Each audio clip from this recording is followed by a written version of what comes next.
All right, all right. How's it going? How's it going, everybody? Mr. Deadman of the Deadmanstome podcast, going live right now. I'm gonna play some games later on, probably, but first, gonna have a few laughs at the Monica and Ron Toye TCPA embarrassment, flat out embarrassment, and we can't forget Jamie Marchi either. She filed a TCPA as well, also flat out embarrassment. Man, it's great though. It's great. It's great for Vic Mignogna right now because it looks like he is totally winning. Totally. Because what's going on here is Vic Mignogna. For those who just don't know what's going on, I'll catch you up to speed real fast. Vic Mignogna is a voice actor, right? He's not a public figure, right? Because most people don't know who Vic Mignogna is, right? Right? Okay. He's a voice actor. He sued other voice actors, the company he used to work at, and the fiance of a voice actor because they were saying horrible things about him, accusing him of sexual harassment, of sexual assault, rape, being a pedo, all that horrible stuff, which got him fired, okay? Got him fired and got his... And then they went behind the scenes and talked and pretty much bullied one way or the other conventions to cut ties and try to terminate contracts. So he's suing him for defamation.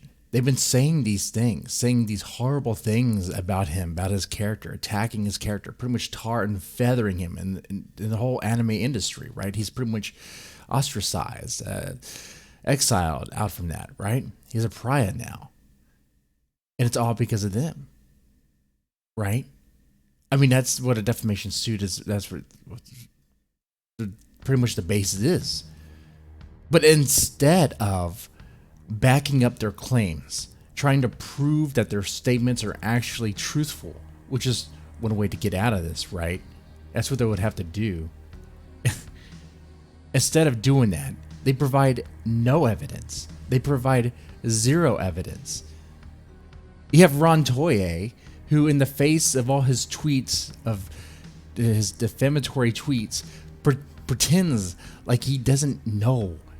He doesn't recognize any of them because they could be, quote, altered. They're your fucking tweets. They're your goddamn tweets. What do you mean altered?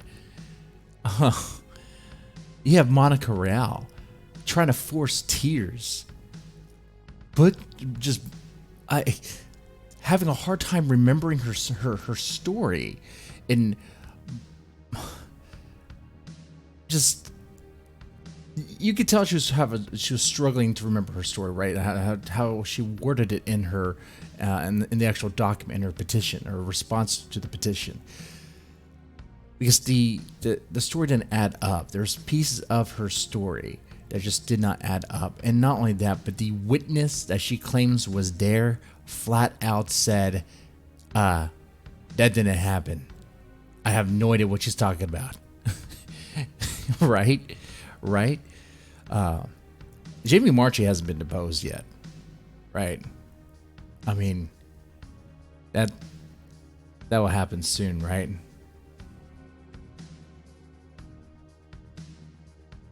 Now, what I plan on doing is going over the document, the TCPA. This is not a Nick Rekieta stream, so I'm not going to go over the whole thing. I'm not a lawyer, so I'm not going to, you're not getting that. Thanks. Tagged Vic and Nick in the tweet. Oh, man. Vic wants us to be positive. And I already dropped a few F-bombs, and I can't say I'm going to be positive here. Okay. I'll try to be. Yeah, it's just flat out embarrassment. But anyway, so I'll go over the TCPA. Let me bring that up on the screen real fast right now. Windows capture, bam. Let me take this image. I love this image, by the way. I think this does a good job kind of painting the picture here. Okay. I think it does. You are positive, they're full of shit. Thank you, Becky. Thank you. Thank you so much. Okay, so this right here is the document. This is the TCPA, all right? Now, the first thing they have here is a photo of Vic Mignogna kissing a fan. Now, let me ask you something. Have you ever seen a photo of a voice actor or an actor or a celebrity kissing fans on the cheek or on the forehead, giving hugs? Have you seen that? You know you have. You've seen that before. That happens all the time.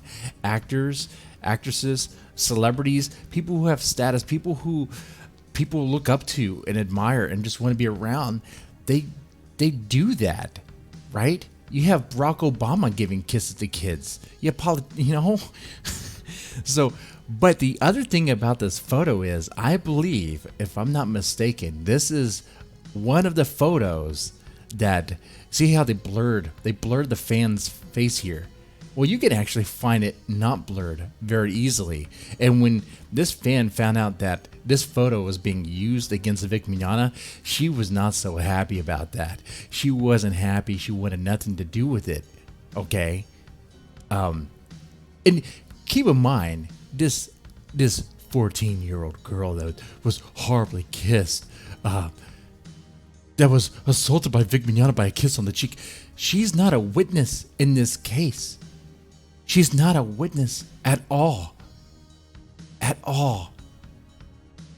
The hashtag Kick Vic, the Monica Rial, the Ron Toye, that gang, they could not get this girl to testify against Vic Mignogna because she was pro Vic Mignogna, right?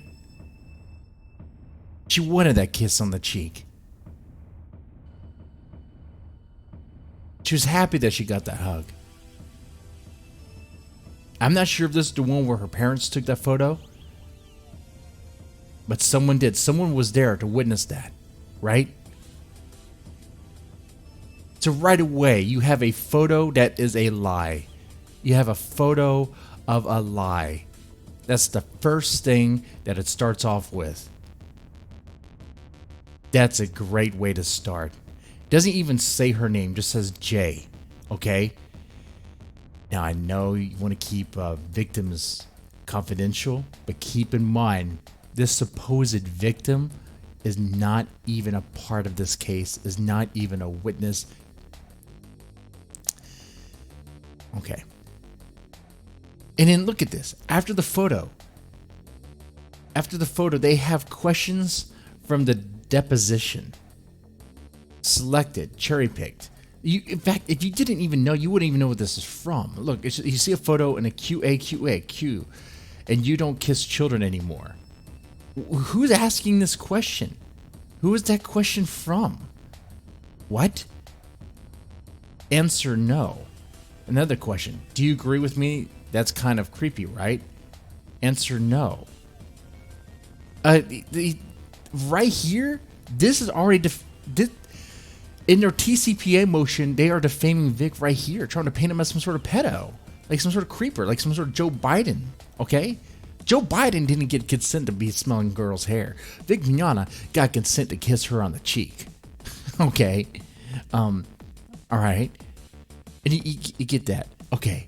See excerpts from the deposition of Vic Mignogna. So what, if I'm a judge reading this, you want me to go all the way down to where this has reference? What?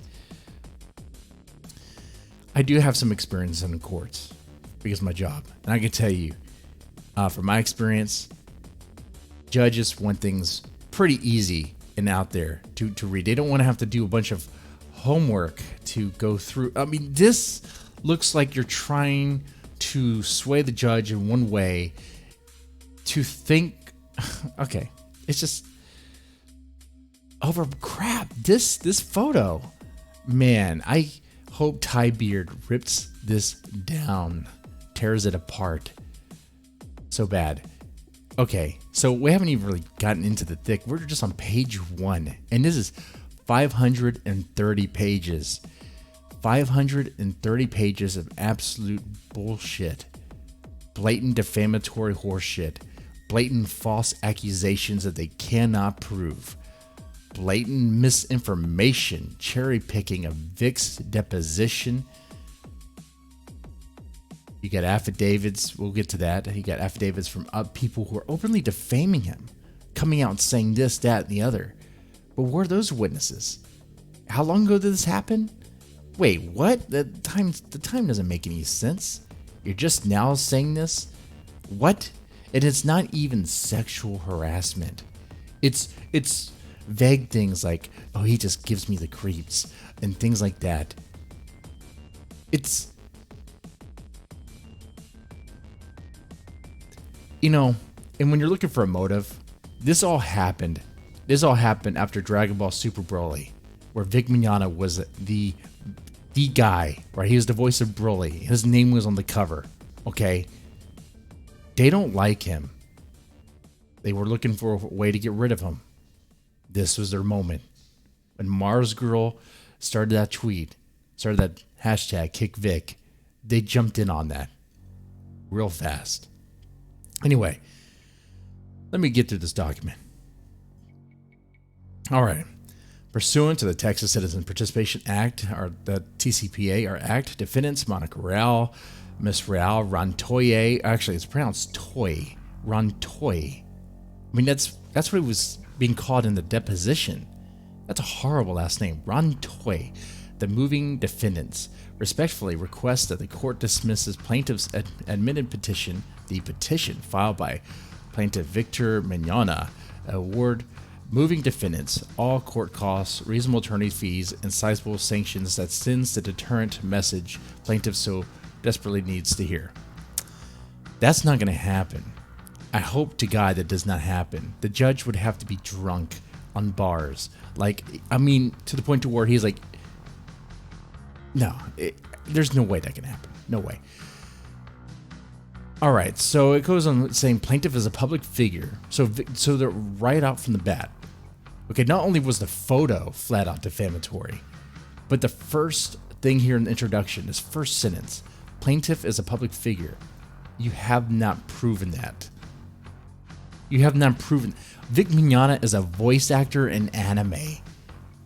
Anime might have a huge following right now, and when I say huge, I'm being kind of hyperbolic, because it's not really, right? I mean, it's not mainstream, really, right?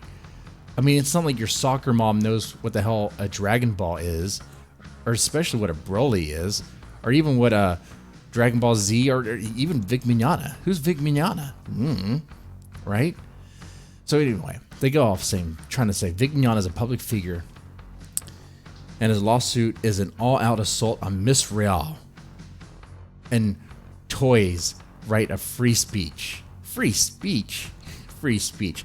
This is where I have to kind of disagree with Dick Masterson, the host of the Dick Show, and he had the episode about free speech, what freedom of consequences is like. You know, his point was pretty much like, what's the point? Ron Toye and Miss Monica Rial, whatever, they can use their freedom of speech to say whatever. They could use their freedom of speech to defame all they want.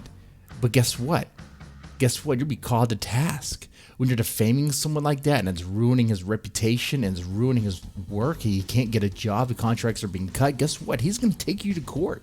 He's going to take you to court and be like, you know what, you've been calling me all this nasty stuff. It's getting out of hand. I'm losing my job, losing my way of life. You are destroying me here. So yeah, put up the evidence that you can back it up. Otherwise, pay me money. Pay me money. Look, the first thing here they're trying to say is freedom of speech, the right of free speech. What, to defame? That doesn't work. That doesn't work, right? Anyway, on a matter of public concern, i.e. the plaintiff's conduct with children, so kissing with children, trying to say he's a pedo with children and women in public, and more insidiously behind closed doors. Oh my God. What happened? Monica Rial went to Vic Mignogna's hotel room, right? Went to Vic Mignogna's hotel room and just went along with it and is now looking back at it and regretting the whole thing. Yeah. Press X to doubt on that. That's garbage. That's flat out garbage. Yeah, let me put this back up here. Yeah, if you're in the chat, just feel free to say something. And there's a lot of stuff going on here. If I missed something, let me know. Feel free to chime in. Yeah. Anyway, so let's continue on. Plaintiff's case is a textbook strategic lawsuit against public participation, or SLAPP. Plaintiff is a famous actor. No, he's not. You haven't even proven that. They're trying to say Vic Mignogna is a famous actor. Look, Becky in the chat, the co-host of the Deadmanstome podcast, right? Pretty much she's been helping me publish books and all that. She's been a great help. Pretty much a partner at Deadmanstome, okay? Helped me out in that much. I don't think she knows who Vic Mignogna is. She had no idea who Vic Mignogna it was until I started talking about him. Most people don't know who he is. So famous actor, no, right? As a famous actor by his own admission, one of the biggest names in his field. In anime, right? They have a quote here. One of the most prolific and sought-out voice actors in the business, Vic has recorded hundreds of roles of animated features, TV series, and video games. Oh my god. Okay.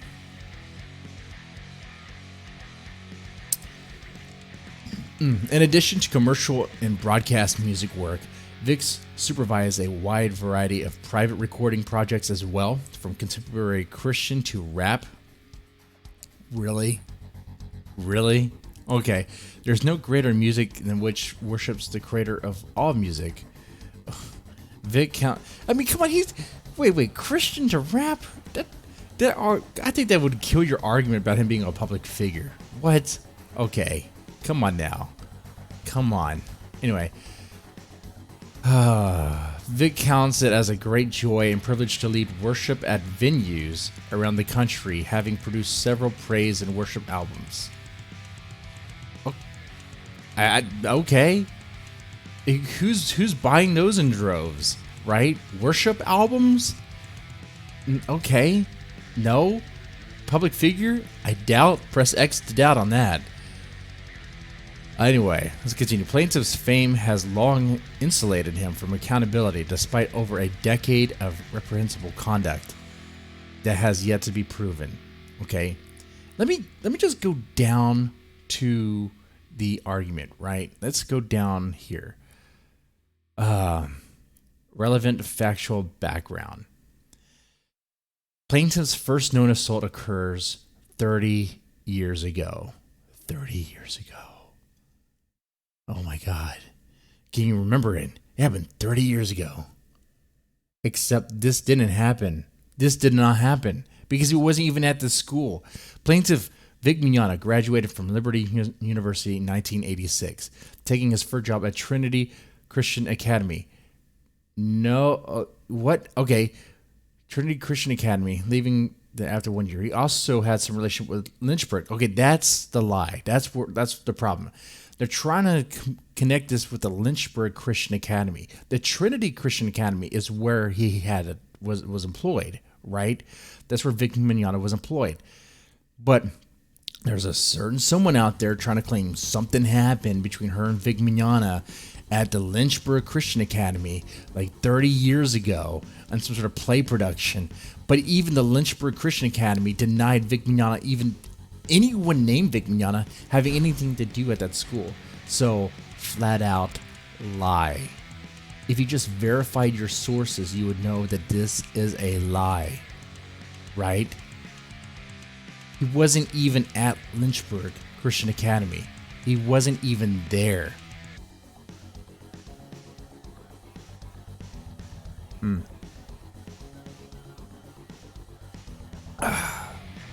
Anyway, so he wasn't even there, and I guess it looks like it's trying to say over there during the summer in 1989, plaintiff invited the teenager to his home under the guise of showing her a Christian worship video. But what plaintiff really wanted was sexual relations with a teenager. Okay. Now, he left. Okay, he wasn't even. First of all, he wasn't even at that school. And this person he's talking about, that did not happen. And no, what? No, absolutely not. And where's the proof of that?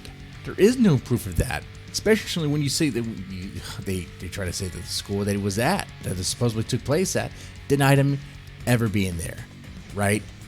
Flat out lie. B. Plaintiff spends 20 years cloaking himself in the guise of a Christian actor and musician. This persona is far from the truth. Oh, jeez. This is going to be great.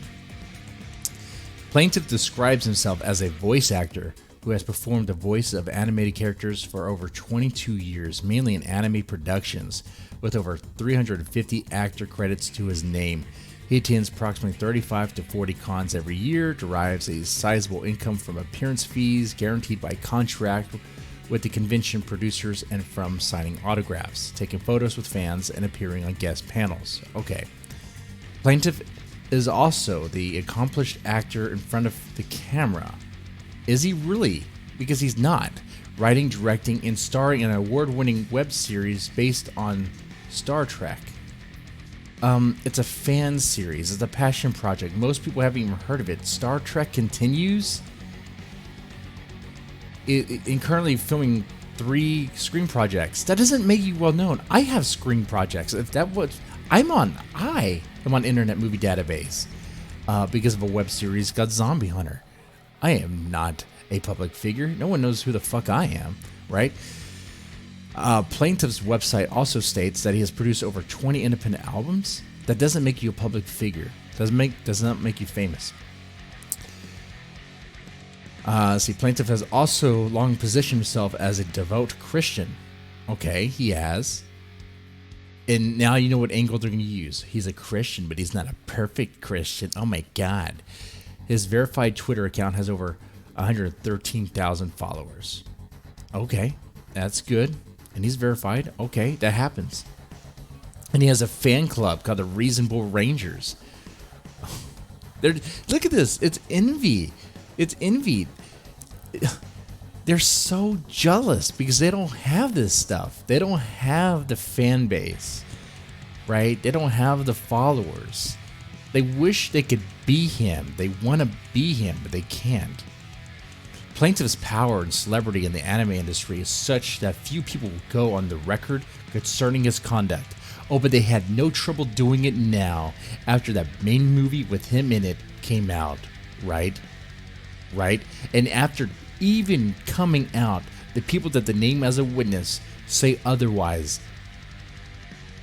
The conventions that had the back and forth with Ron Toye, by the way, interfering with the contracts, were flat out even had exposed through leaked messages that these people were playing games in the background. You get this is horse shit. But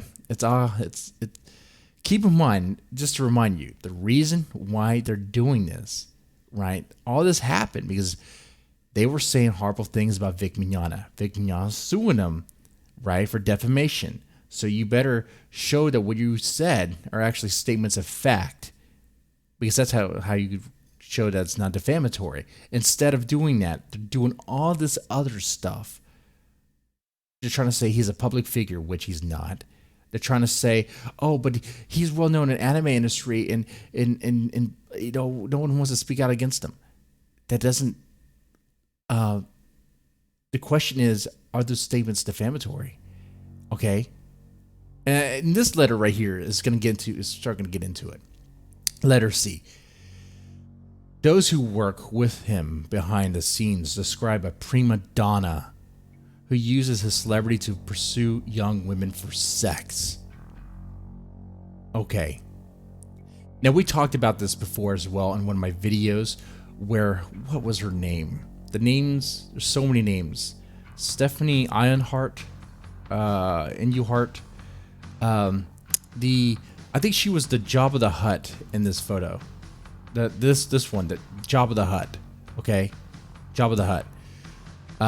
She, through leaked messages from her old forum posts, flat out stated that she does not like Vic Mignogna because of the way he treats her. Nothing sexual, nothing harassment, just about him saying mean things to her and being mean and talking down to her and all that stuff. And she has even said that she has she's part of the HR department or something. I don't know what the structure is, the management structure over there in Funimation, but it sounds like a mess. Yeah. So what if Vic Mignogna acts like a prima donna? Guess what? Deal with it. There's no reason to just stab him in the back and get rid of him like that. Guys, you guys are horrible. Anyway, he goes on to say that plaintiff Vic Mignogna has a history, which he denies, of bands are being asked not to come back to conventions. Yeah, here's going to be a whole bunch of lies coming up. I hope you're ready. Of those in the know and brave enough to speak on record prior... And who's brave enough to speak on record? Who's brave enough? Prior to the dispute, Vic Mignogna was banned. Toke was horrible. Anime Central Convention. Toke again. Now, that does not appear... Oh, wait. Was it the 2019... I think, yeah, that did happen. I know there's one where they're saying where he's banned from, but he wasn't actually banned from because he was there. Kawaii Con and Anime Week in Atlanta. Some of these he was banned because of the statements that Monica Rial and Ron Toye made. Oh, Jamie Marchi, and of course you got to put Funimation there. Their statements, the stuff they said, we got out there, and the stuff they're doing behind the scenes. Ron Toye talking, reaching out to these convention owners, these convention managers or whatever, and telling them, trying to convince them to cut ties with Vic. That doesn't look good, right? That does not look good at all. So, yeah, that's why he wasn't there. Oh, looking at page 4 right now.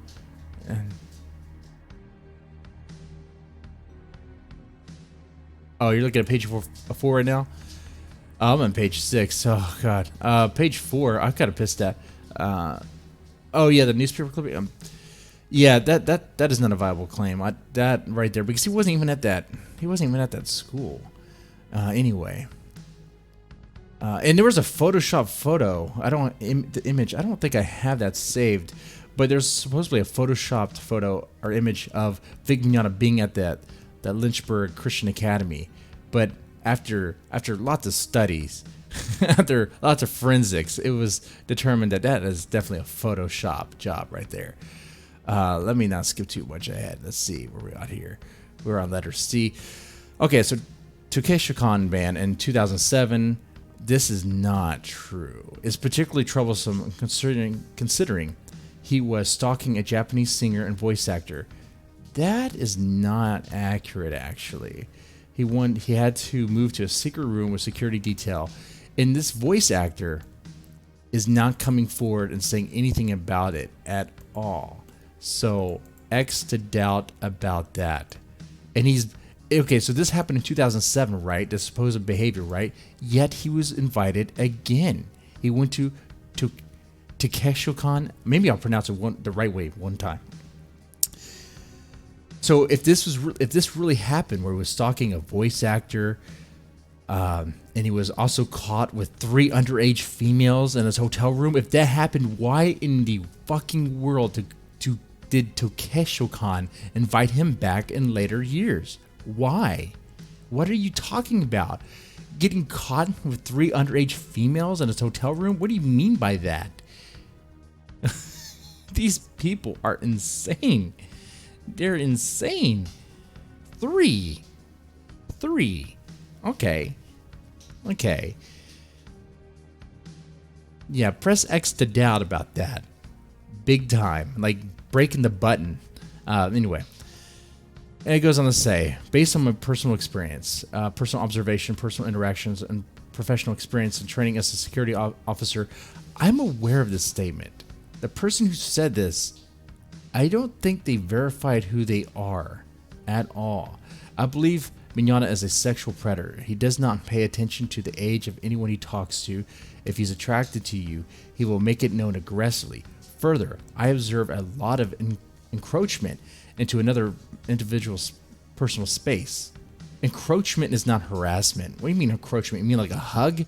For example, I noticed Mignogna place a hand on a wall above a female's head. God forbid that happens. Touching females on the shoulder. Oh my God, call the cops. In arms. Jeez Christ. And whispering into their ears. Oh my God. I observed the behavior repeatedly with women and teenagers. And in this, I believe.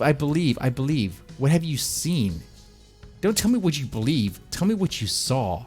I believe Mignogna has left a string of sexual assault victims. So this person who's claiming to be a witness, claiming to have stuff, is just putting a bunch of I believes. But what have you seen? Who saw this? I know there's a little citation here, 27. I am curious. See Hunt affidavit. Let's go take a look at that, I guess, because I'm curious now. I'm curious because what in the world are they freaking talking about? That makes no sense. So let me go down to the Hunt affidavit real fast, Exhibit D. So hopefully I don't boomer this one up.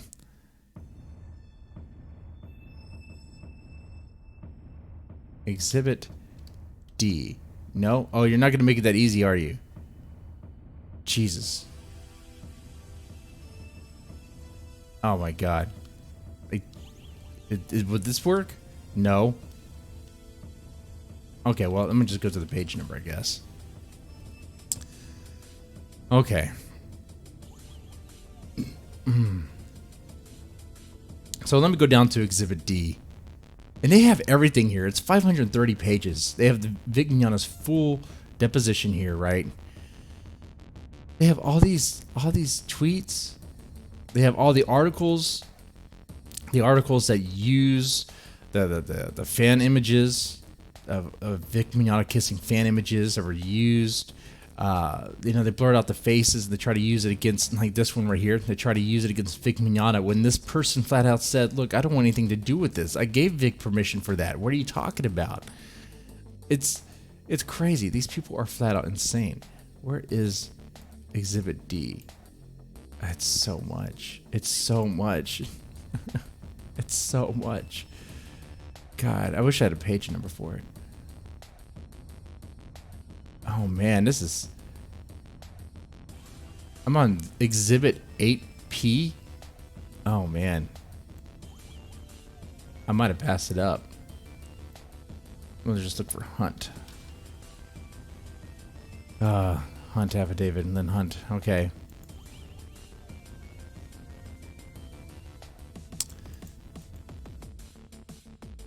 Where is she? Man, I'm not seeing it. But I really doubt that even happened. Because in the deposition, when Vic was being deposed, he was asked about the situation with the two young ladies that went to his hotel room, and he talked about that, and they were of age. They went up to his hotel room. They were flirting with, according to Vic Mignogna, those ladies were flirting with him. He was kind of being flirty with them. So they went up, but nothing happened. They went back down, and, okay.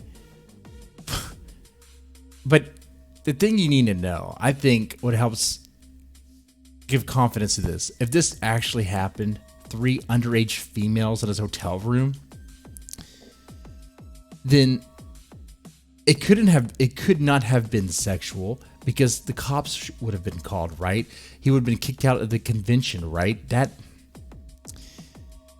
And if that behavior was observed, why on earth was he invited again, right?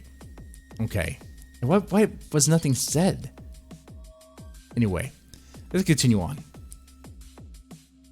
Oh, Monica's stories are a trash fire. Let me take a look at the chat real fast. Okay, so Monica's stories are trash fire. She is something else. That's what T-Gay realized the judge wasn't woke enough to listen. Yeah, that's right. Okay. Moreover, eyewitnesses and accounts of his inappropriate contact with convention goers are legion, okay, resulting in convention attendees lodging complaints against him. All right. You know what? Eyewitness accounts are kind of bullshit. Actually, very bullshit. Especially when you're talking about something that happened back like 5, 10, 15, 20 years ago. Especially in an environment that's very huggy, kissy, and affectionate.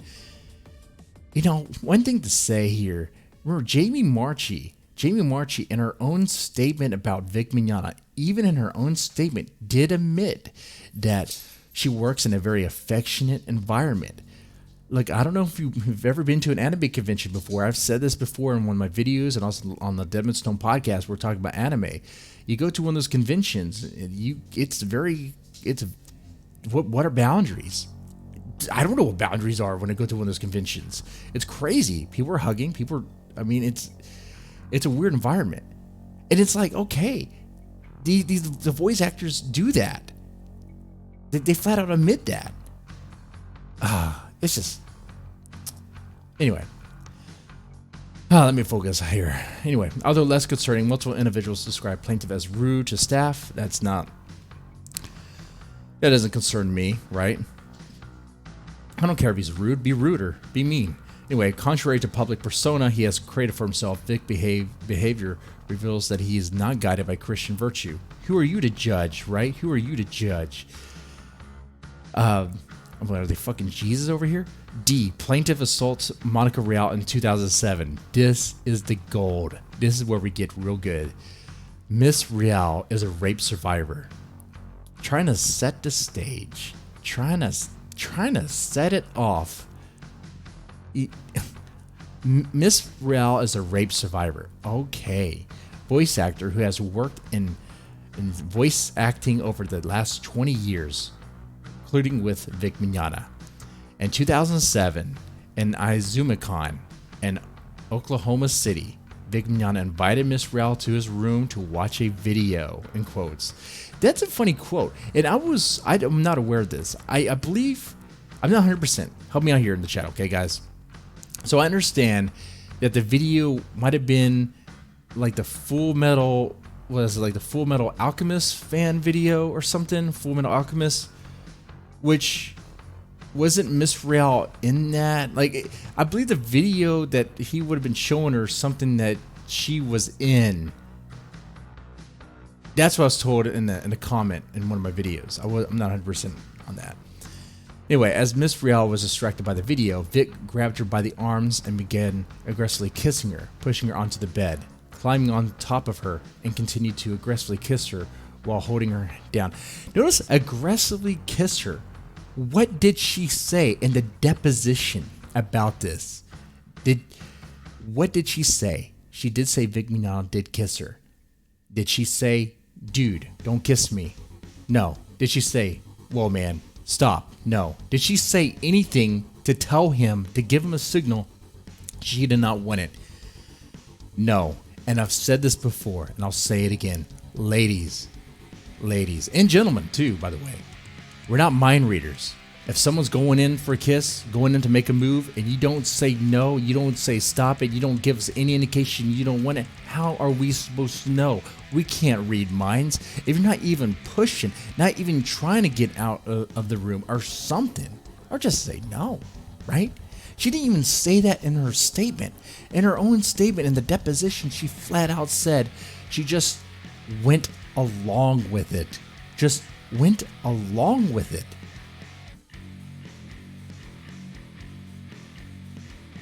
That sounds like a one-night stand to me. Just went along with it. Oh, I see some of the comments in the chat were held for review because of YouTube's policies, but let me go ahead and show that. Sorry.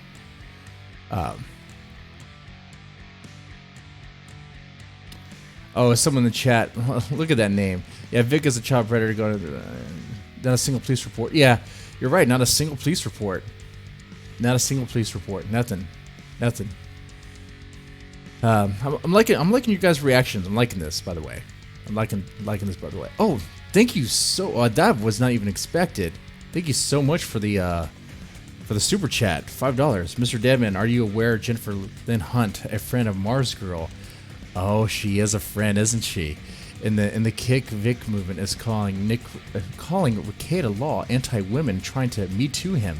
Oh, is she? Is she? I think Jennifer Lynn Hunt might need to get Mars Girl's help for that reach, because I don't think she could do it by herself. What, did Nick Ricada like grab her ass? On like, did he use his like drunk lawyer powers to assault her somehow? Was it his mean words? Were his jokes? Because man, Nick Ricada's streams have been on fire, man. He's been on fire back to back. I love that dude. No homo, but like his comments, his jokes on Mars Girl in particular, burn after burn after burn. I'm like, oh man.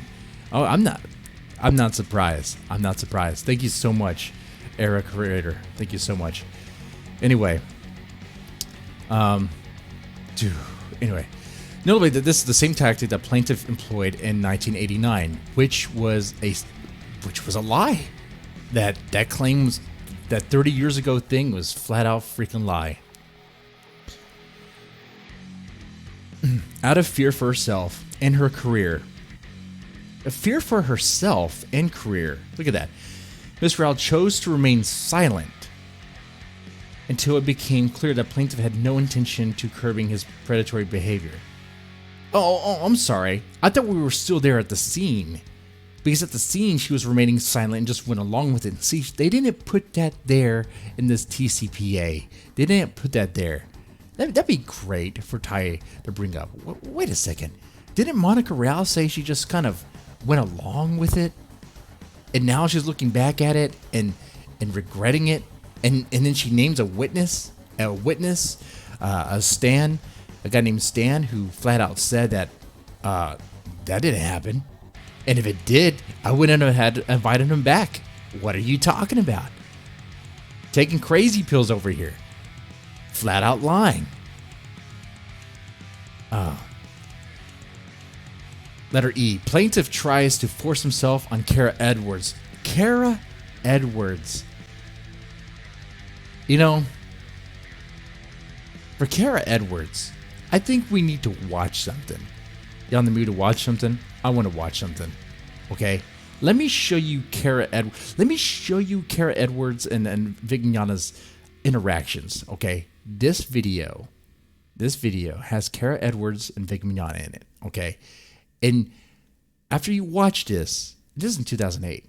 And the statement that they're claiming is what? I think 2008. 2008. Attempted to have sex with voice actor Kara Edwards in 2008. And again in 2010. Okay.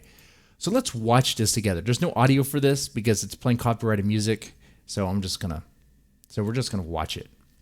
So you see Vic Mignogna there laughing, joking with friends, or later on stab him in the back. Actually, I'm not sure who that guy is.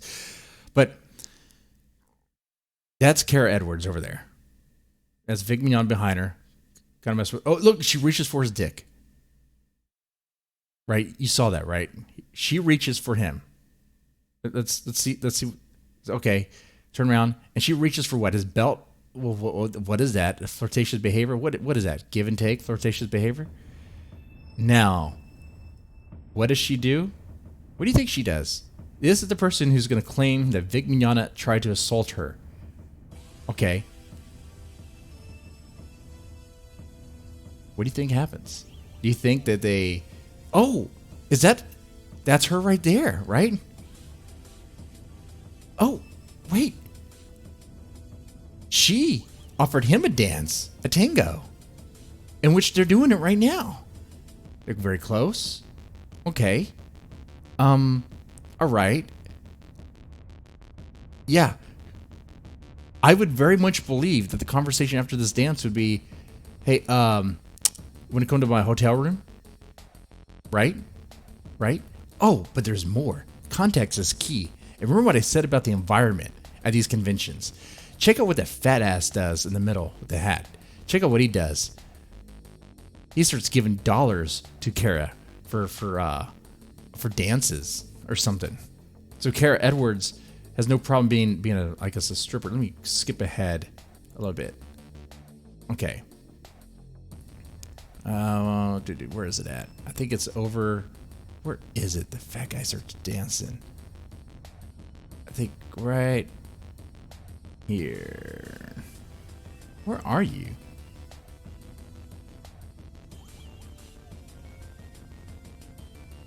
Okay. Okay, you got Kyle Herbert dancing like an asshole right there. And then Kara Edwards is going to come up to him, and he's going to give her dollars. Oh, it's right here. It's right here. Okay. There's Kara dancing with him. Oh, there's that stripper money. There's that stripper money for you. You're going to need that. Oh, rejected. And that was for context, guys. That was for context. So you understand what's going on with Kara before we talk about this part of it. Okay. I really wish I had sound for that, but it was playing copyright music blatantly.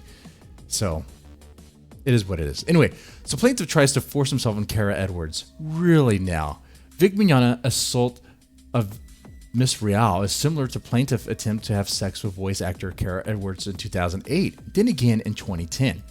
At the ShadowCon convention in Tampa, Florida, plaintiff harassed and intimidated Miss Edwards. Really? How? That doesn't make any sense. What was it, the dance? Ignoring her resistance. Okay.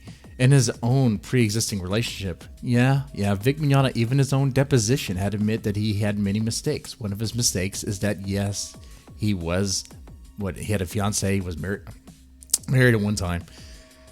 Did he have affairs? Was he cheating? Yes. Okay. Look, Vic Mignogna is an attractive man. Okay, he's a very attractive man. And the ladies, you saw Kara Edwards. She went up to him and was dancing with him. They flirt with him too. They flirt with him. Okay? There's a flirt back and forth. Okay? It happens. Anyway, in hopes of pressuring another woman into compromising herself for his pleasure. Oh, look at that. It's just for his pleasure. Now, plaintiff again attempted to corner a vulnerable woman into a secluded place. Oh my God. How evil. I doubt all this. Miss Edwards felt threatened that her career would suffer by rejecting his advances. Nevertheless, she resisted plaintiff's aggressive attempts to bed her, and the following day, plaintiff exacted his petty revenge on Miss Edwards by interfering with her pre-scheduled autograph signing. You know, bullshit on this. Miss Edwards has since attempted to avoid working on projects with plaintiff and has declined to attend conventions when plaintiff... You know what? I'm curious about this. Do y'all guys know in the chat how many conventions that these two have been together since 2008? And after 2010, right? Because that little detail would show another lie to this. And according to her own statement, or this is not really her statement, this is what's in the TCPA, but according to this, in 2008 this happened, but then they were together again at 2010, right? Okay. What, he assaulted you once and then you're gonna go work with him again? Okay, no, I doubt this very much. And we saw that video, we saw their interaction. And now she's trying to claim other stuff. She's trying to say,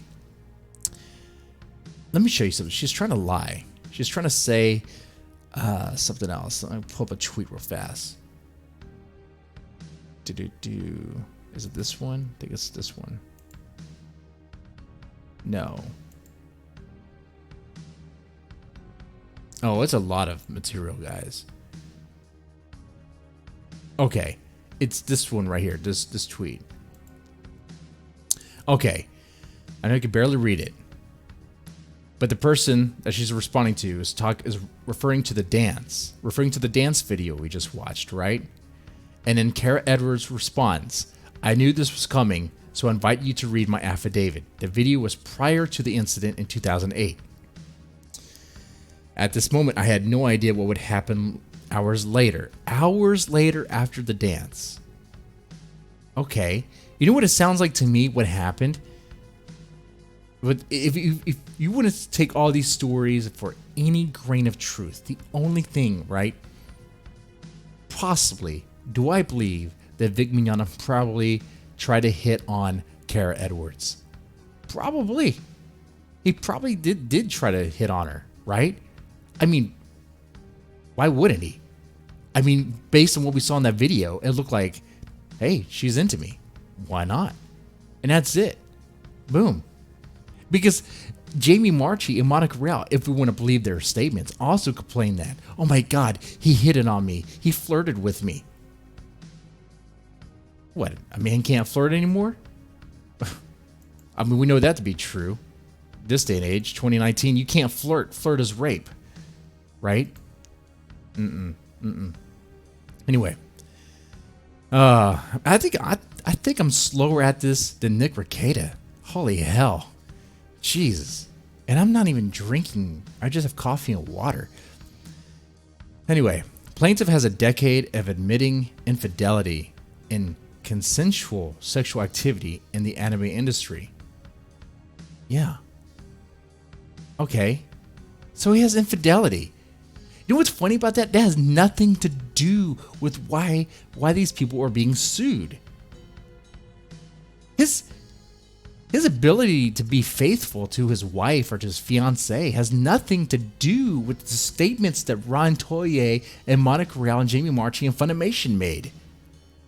Those statements were accusing him of rape, of sexual harassment, sexual assault, of being a pedophile.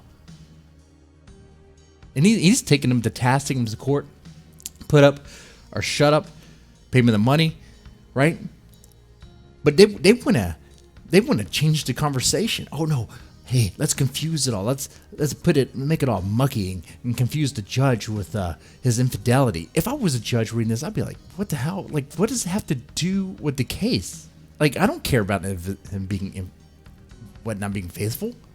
So what? Oh, man. Anyway, to the outer world, plaintiff represented that he is in a committed relationship with voice actress Michelle Spink.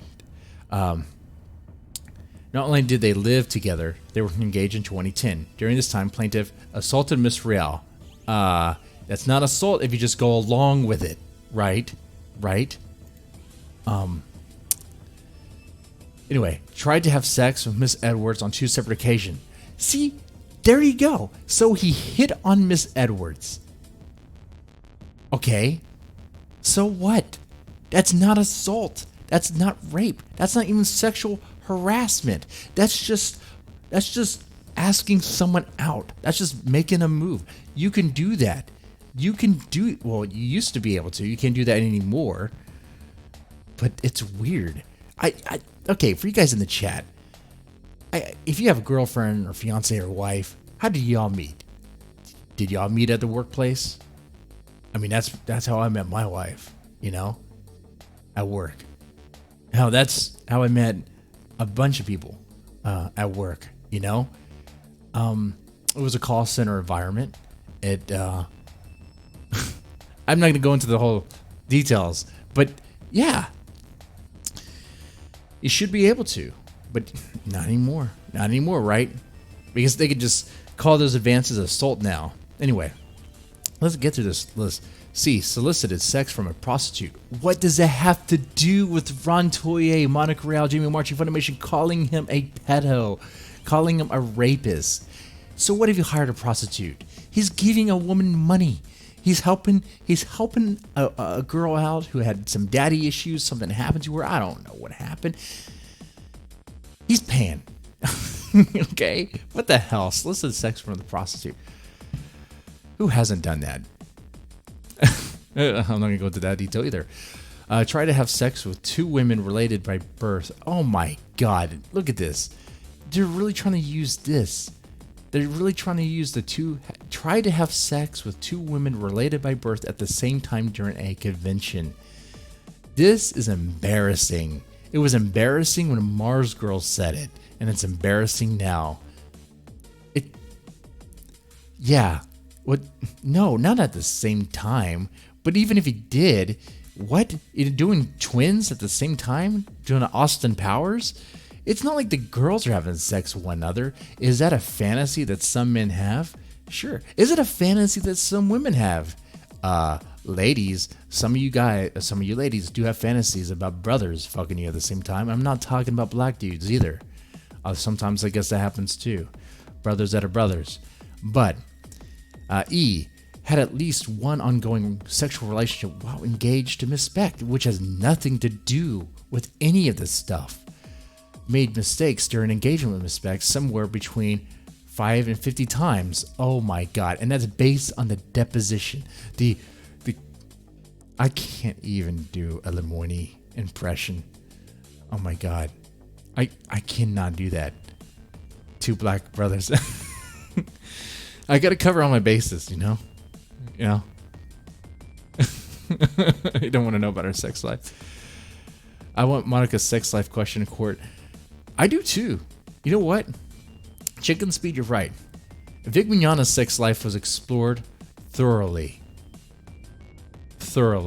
More than what needed to be known. We should do the same to Monica Rial. Ask Monica Rial, why were you twerking your ass at a convention? Why are you getting it spanked for charity? Do you normally get your ass spanked for charity? You should have Ty Beard ask Monica Rial. Can you even say, do you normally get your ass spanked for charity? This is a serious question. Or it can't come from him, and have to come from what's her name? Casey, right? Not Casey. What's her name? God damn it! The names are you know which one?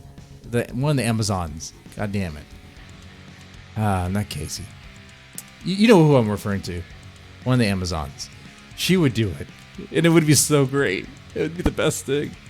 It might be better than when Lemoyne said con slut, referred to Jamie Pridemore or Jessica Pridemore? What's the fuck her name? Miss Pridemore as con slut. God damn. Carrie? Yeah, I think Carrie. Yeah. Anyway. God, this is gonna take forever. Like I said, I'm not gonna read this whole thing, but this is gold. I'm having fun with this. Despite plaintiff's prodigious sexual appetite, his bizarre explanation for why people make up stories about him sexually assaulting them is they do it to get attention. All right, this will be good. This part from the deposition, right? So you know it's be taken out of context. Do you know what a con slut is? do you know what a con slut is? Sorry. Vic Mignogna, I have to ask you a question. Do you know what a con slut is? Can you show me a con slut? Oh God. Anyway, question. This is taken from the deposition. Okay, it looks like it's taken from the Vic Mignogna one, and this is Lemoyne. So it'd be like, I mean, is there something about anything you've done over the past 20 years in the voice acting community that would lend credence to people thinking there might be a sexual assaulter? No. There are an awful lot of fans out there who are really desperate for attention. They often like to talk about people to get it. And so your theory is that they're making stories about you're sexual assaulting them to get attention? Absolutely. Would it be better to say I had sex with Vic to get attention, as opposed to say Vic assaulted me? Oh, I'm sure, give it time, or if you haven't seen it, I'm sure someone out there would say that. I mean, that's true though. That's what these people are saying. You know, just the origins of this whole thing, it just screams attention. This whole fucking thing started when what is fucking name? Hanlea, whatever fucking name is, some fangirl wanted to have her gay anime art signed by Vic Mignogna. He said no because he didn't sign non-canon artwork, and she gets butthurt, complains, and smears him, calling him a homophobe on Twitter. Guess who caught that tweet? Mars Girl, same person who had a heavy hand in and pretty much responsible for the trend of change the channel. You know what I'm talking about, the hashtag against channel awesome. That was also a cry for attention. And much like this, cry for attention. Oh, I don't know what we could do here. Hashtag kick Vic. I'm horrible with these hashtag guys. I don't know what I'm doing. Straight from Mars Girl. Straight from Mars Girl. That's absolutely for attention. Tell me details on this. On what? I feel like I'm going too far. I don't know what details anymore.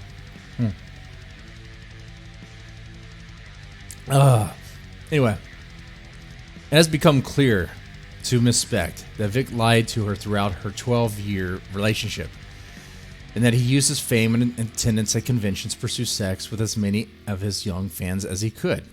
Vic has no words to express his shame for his conduct. No. These guys... And I think next we're going to get to... we're only... How many pages in on are we? We're 10 pages. 10 pages in a document that's 530 pages. And I did plan to go into Jamie Marchi's stupid fucking TCPA, which is also a joke.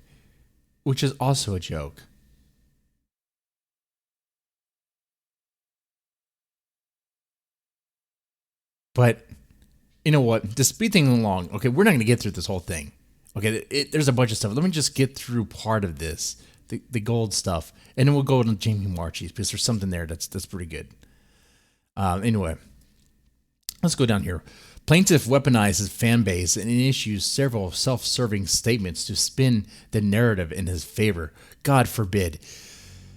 Guys, ladies in the chat, I mean, if someone's trying to smear your name, ruin your reputation, wouldn't you ask your fans to help spread positivity about you, right? At least, right? And that's what Vic Mignogna does. That's okay. That's fine. You have people saying all sorts of things about him. If people were saying all things about you, and you had a fan base, and you encourage them, you know what? Just be positive. Go out there and spread a positive message, right? Why wouldn't you? It's not illegal. It's not unethical to try to defend yourself when people are defaming you. What? And he wasn't even doing that. He was just trying to that's the wrong word. He was trying to just tell his fans, look, just be positive. Go out there and just be a voice of positivity. Let people know about the good experiences, because there's a lot of stuff going on, a lot of negativity. Yeah, we're not doing a 24-hour stream. No, we're not. Oh, God. Anyway, the allegations of misconduct intensified, as the allegations of misconduct intensified, and perhaps realizing the social climate no longer supported his behavior, which is bullshit. Social climate no longer supported what behavior? The hugging and kissing? Guess who still cusses fans? Monica Rial. Guess gets her ass spanked in public? Monica Rial. Jamie Marchi kisses fans. Any other fucking celebrity kisses fans. Politicians kiss. You want to call them fans? I guess. But Barack Obama kisses babies, kisses kids. Anyway. January 19, 2019. Plaintiff arranged an online chat with the Reasonable Rangers. The instruction was clear. Do whatever you can to counter all these lies and negativity. It may be a voice of positivity. I mean, what? You guys are stretching, because this TCPA doesn't even address why they are being sued. It's just like this huge smear of everything to try, and hoping that the judge will feel so overwhelmed by this that maybe he'll rule in their favor. And I hope that doesn't happen. That judge would have to be out of his freaking mind. My experience with judges is from my line of work. With my line of work, what I do, they want affidavits to be short and simple, as short as possible. This 500, well, this isn't an affidavit, but this document, 530 pages, is not. Are you kidding me? The judge is not going to want to fucking read this nonsense. Oh, this is horrible. Be pissed off about this. Anyway, weaponizing his followers is a tried and true tactic for plaintiff. For years, plaintiff has hosted what are in the anime community referred to as rumor panels. And it happened one time. In his deposition, he said it happened one time. It wasn't even advertised as a rumor panel. It just came up like that. Anyway, see how they smear him. They smear him now, even in this TCPA. They take his statements, when he said in deposition, which they're referring to, by the way, as reference, and twisting his words, exaggerating it. This does not look well for them, right? Anyway.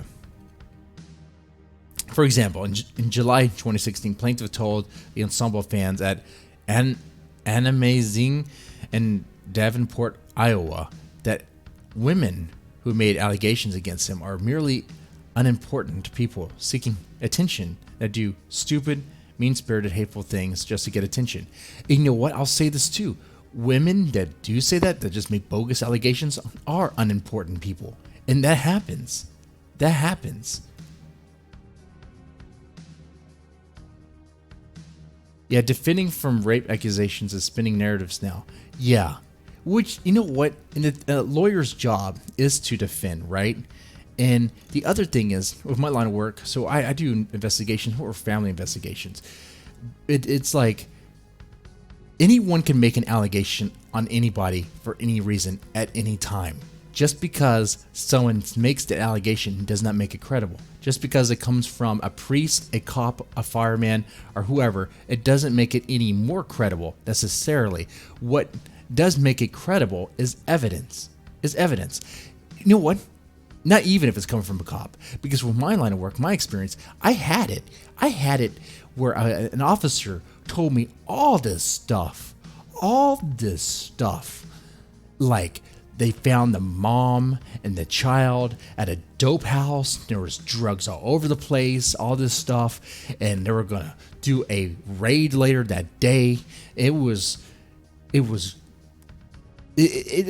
led to stuff that made me think it was going to be a flat out removal. It was going to be a flat out going this one way. I was moving that direction. I had to do removal anyway because the mom was in jail and out of her fucking mind. I don't know what she took, probably ecstasy or something. She was out of her goddamn freaking mind. The dad was already in prison for something. The relatives couldn't take the child because their criminal records were god awful.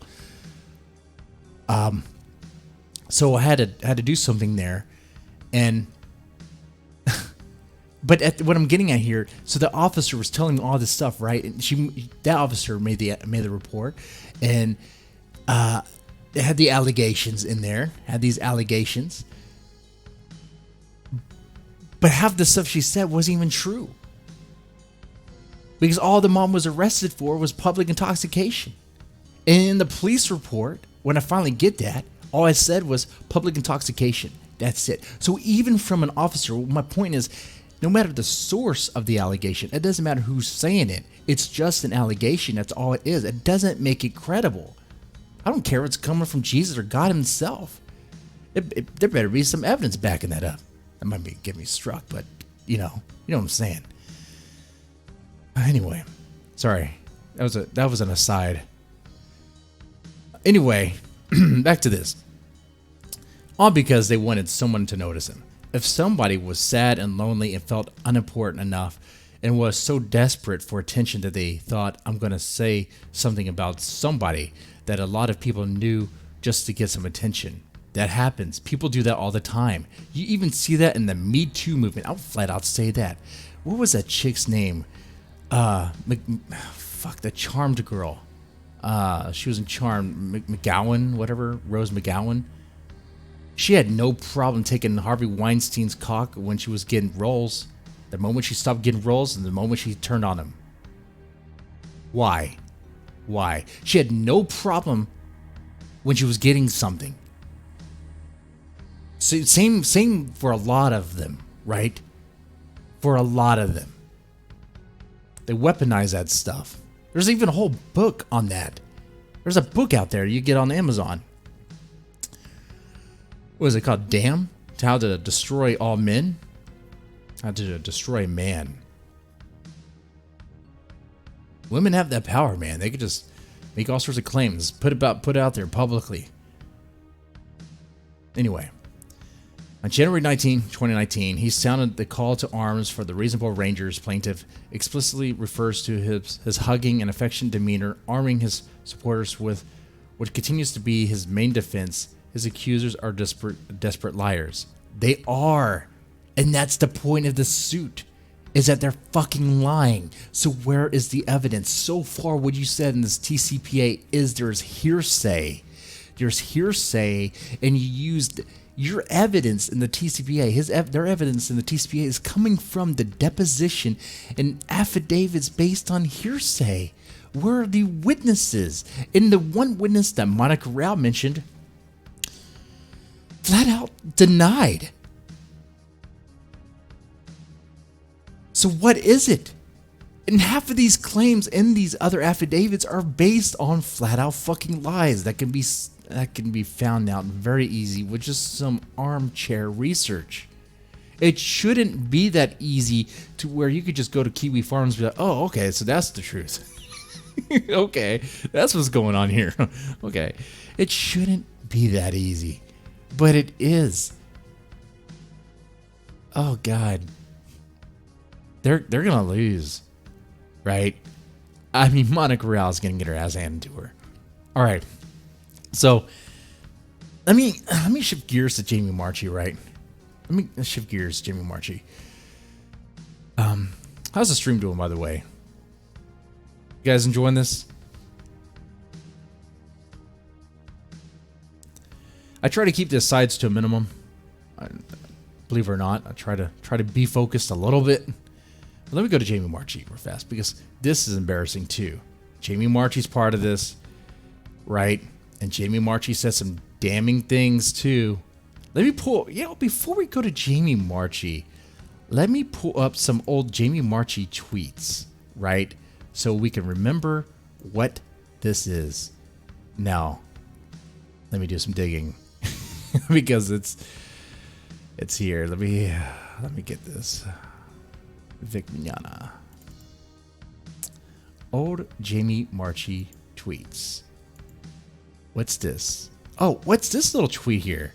What is this? Oh, is this Jamie Marchi saying, I want his head? I want his balls? Jamie Marchi wants his balls?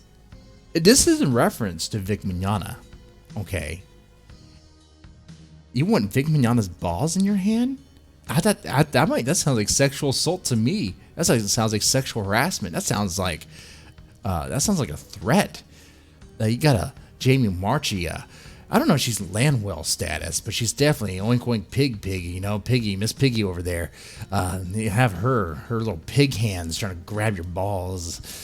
No, I mean there might be some people that are into that sort of thing, but not. I wonder.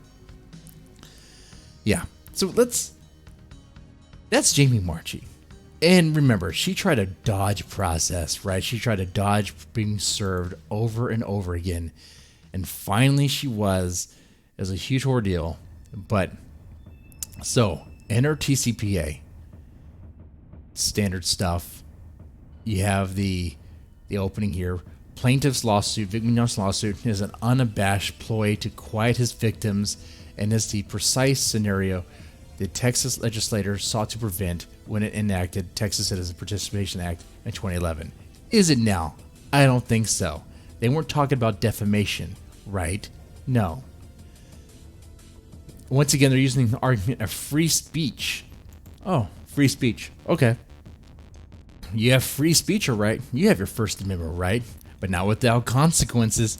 I mean, that is what it is, right? There's a consequence there, and you're going to be sued for defamation. Put up or shut up. You say these stupid things. Can you back it up? Anyway, and let's see. Figminona's legal actions must be discussed.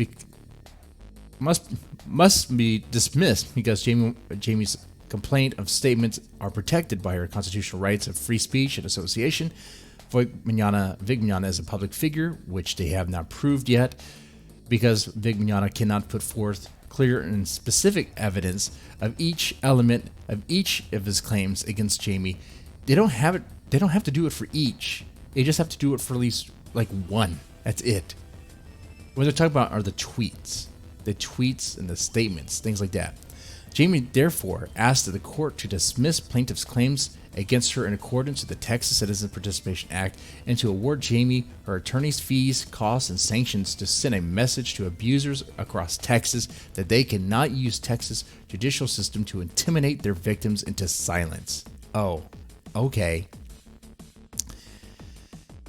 So, you have the description of evidence here. This is different from the other one. All right.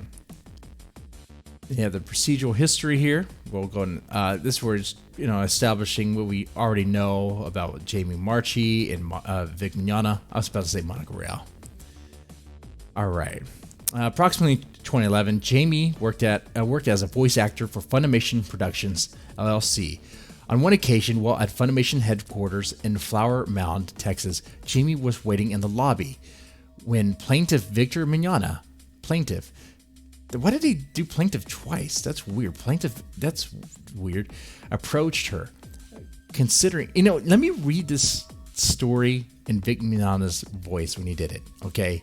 Considering that they knew each other, at least Jamie thought she knew plaintiff, and that it is a common greeting among creatives in the anime industry, Jamie gave plaintiff a hug. Yes, she did. That was the story. What Jamie did not and could not anticipate was what happened next. Commenting on Jamie's hair. Oh, and Vic Mignogna, when he told this story in his deposition, it was like, "Oh, hey girl, your hair is different," in the most gay way. It was like, "Oh, hey girl, your hair's different. Oh my god, let me feel your hair. Oh my god," it's like, "Oh, the style is so great." Just running his hand through her hair like an affectionate gay man. And I think in her statement that she thought he was gay. Or was it Kara Edwards? It was one of them. Someone said that. I'm getting them confused. I think it might be Kara Edwards thought that Vic might have been gay at first. Because look at the way he dresses. He's a handsome man. And sometimes the way he talks. Okay. But, huggy environment. Jamie gives Vic Mignogna a hug. Vic Mignogna hasn't seen her in a while. Is talking about her hair. Runs his hand through her hair. Commenting on Jamie's hair. Vic Mignogna had been running his hand through her hair. To the back of Jamie's hair. Now, this is where it changes. This is Marchi's version of events. According to Marchi, not did Vic Mignogna not just run his hand through her hair, but no, he pulled her hair. He grabbed her hair until his palm found the back of her skull. Plaintiff splayed his fingers and moved his hand to the base of Jamie's skull.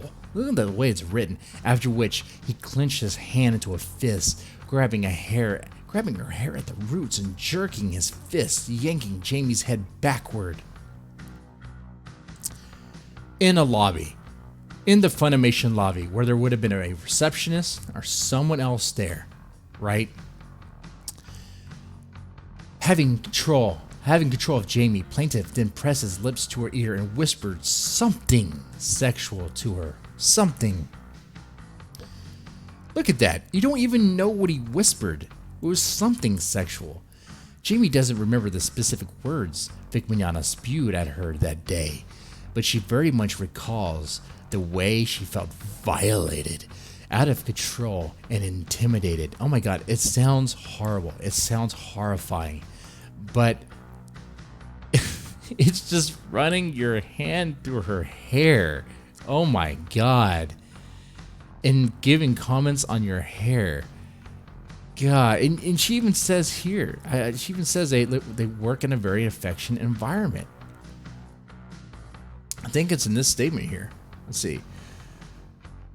Felt violated all the times during plaintiff's assault on Jamie. She did not consent, nor want. Did not consent. Wait. Did she say no? Because in her statement, she did not say no.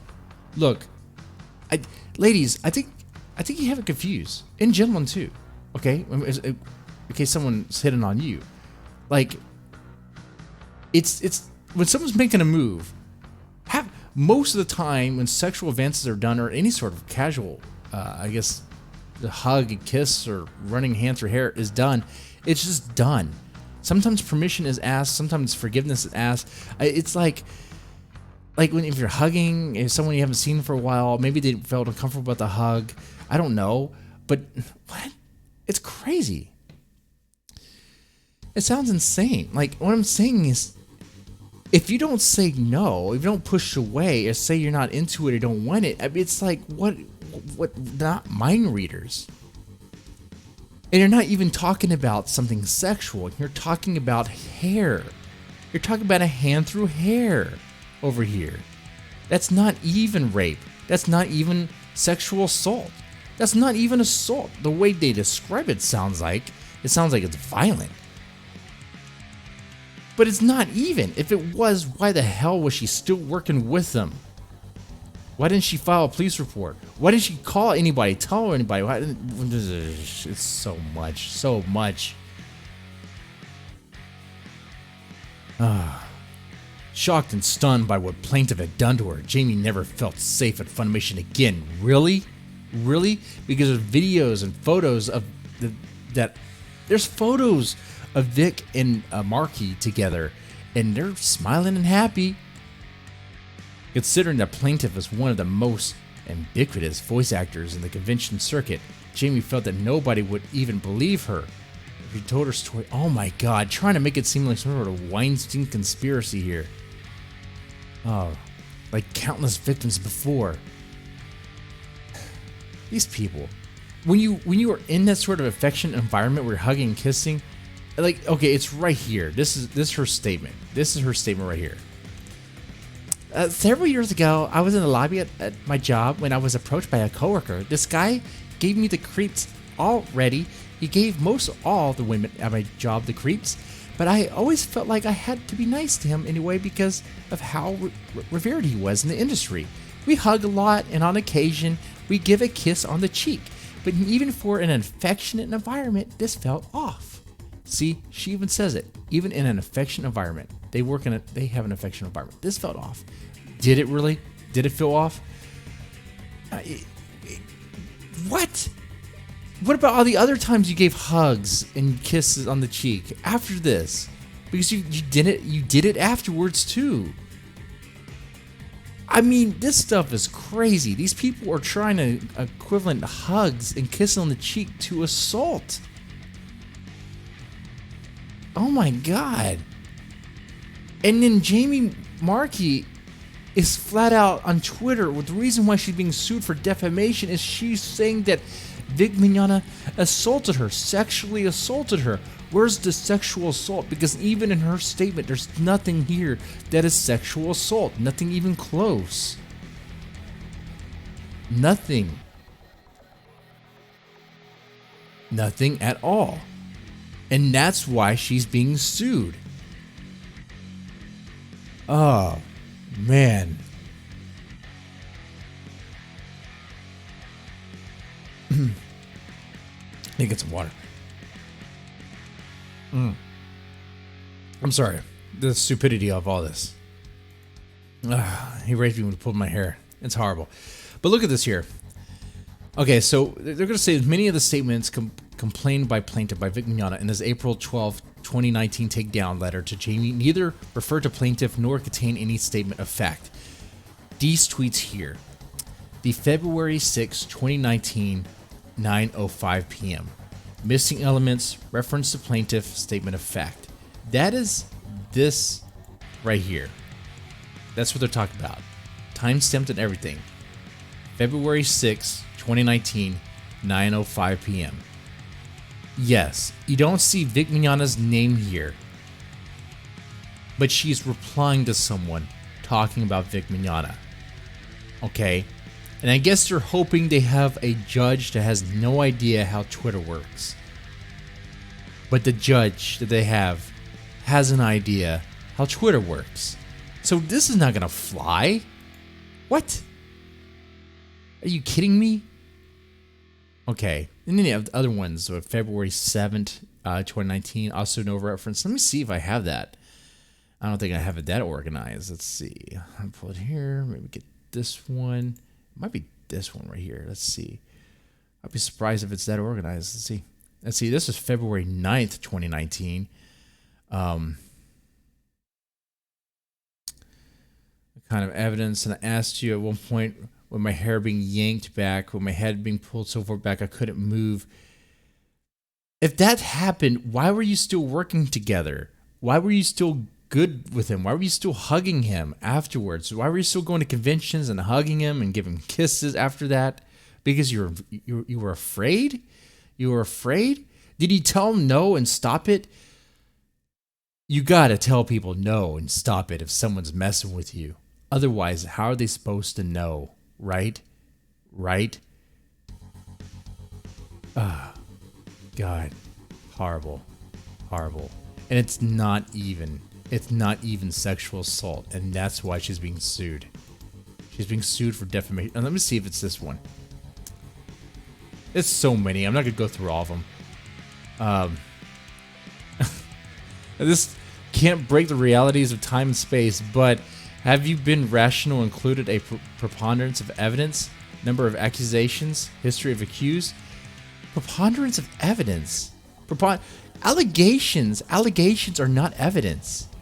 Number of accusations. The number of accusations doesn't mean shit. Doesn't mean shit at all. It just means you have more to comb through. That's it. History of the accused. What history? The other TCPA we just read, they try to put forth history, but it was crap. They don't have anything. It's based on lies, based on articles that are based on lies, using photos of fans being kissed by Vic and claiming that these fans didn't ask consent when they did. Using statements from Monica Rial that were flat out lies. You know, it's crazy stuff. Okay. Let me go see if there's any gold nuggets in this one. Okay. Because I have not really combed through Jamie Marchi's TCPA, so we'll do this together right now. While some cited tweets admittedly contain strongly worded opinion commentary, none are false statements of fact by plaintiff. See, even her own attorney's like, yeah. Vic Mignogna with knowledge of her falsity and reckless disregard of whether or not they were true. Certainly none were made with malice. Are you certain about that? I think the statement about Jamie Marchi wanting to grab Vic Mignogna's balls was made with malice. Only the intent to protect herself and others. No. You know, if I just put out there aggressively that I, Mr. Deadman, went to grab someone else's balls, or, you know, that's gay. What if I just said I want to grab someone by the pussy?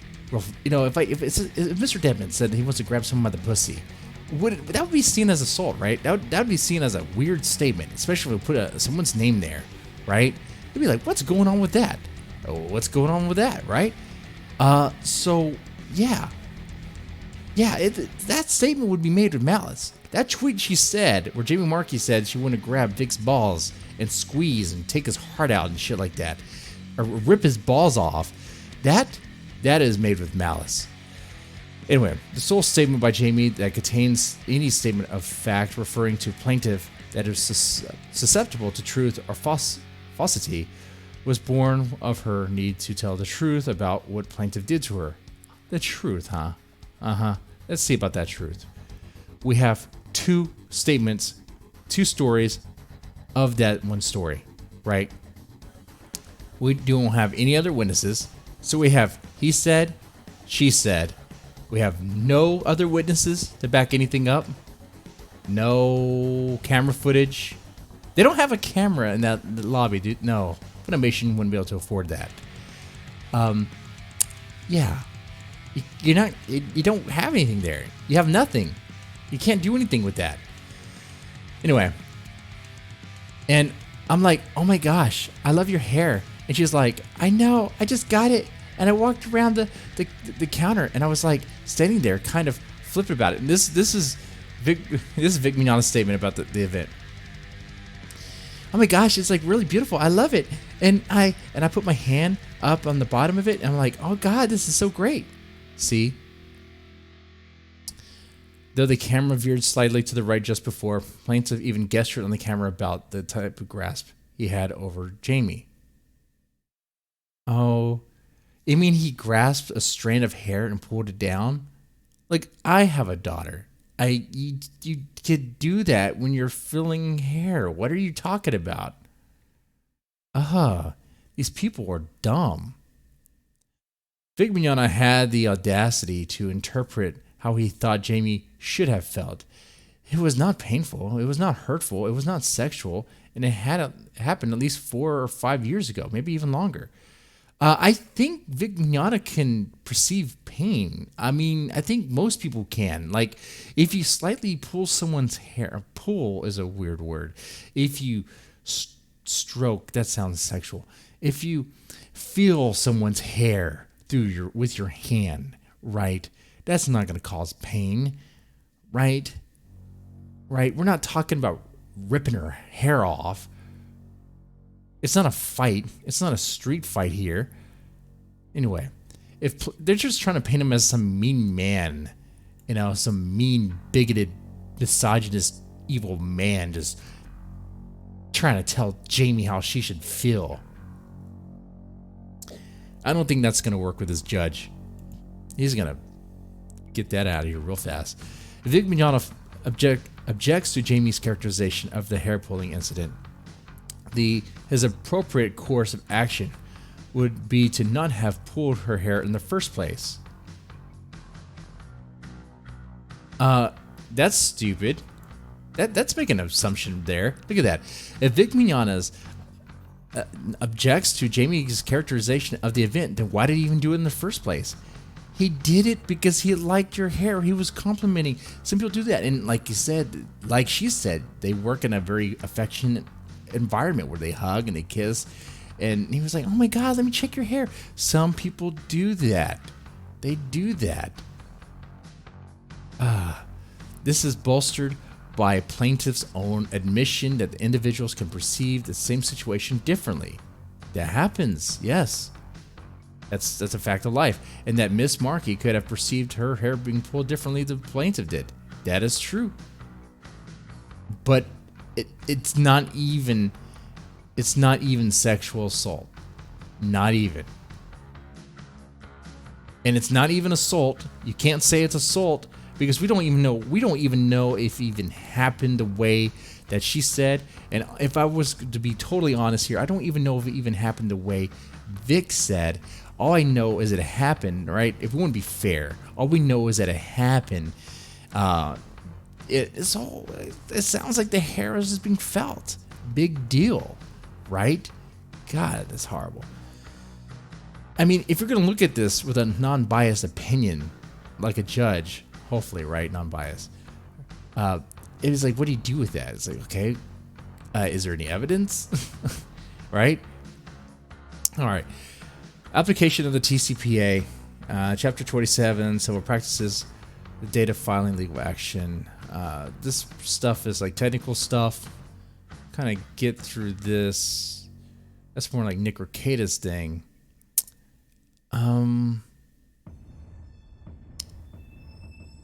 Is that? That can't be it. Jamie's statements involved a matter of public concern. Plaintiff is. Oh, okay. Here we go. Plaintiff is a public figure. That has not been demonstrated. He's a voice actor in anime. Anime might be more popular than it used to be, but it's not mainstream.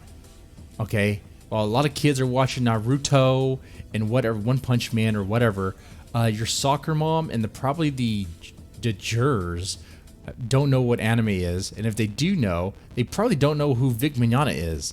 Okay? Like, as someone who watched anime before, or still watch anime, we have a Cowboy Bebop Wall Scroll here. I've been watching the Neon Genesis Evangelion Netflix thing.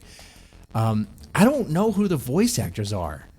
I don't even know the name of the voice actor for Spike for Cowboy Bebop. I recognize the name. I've heard the name before.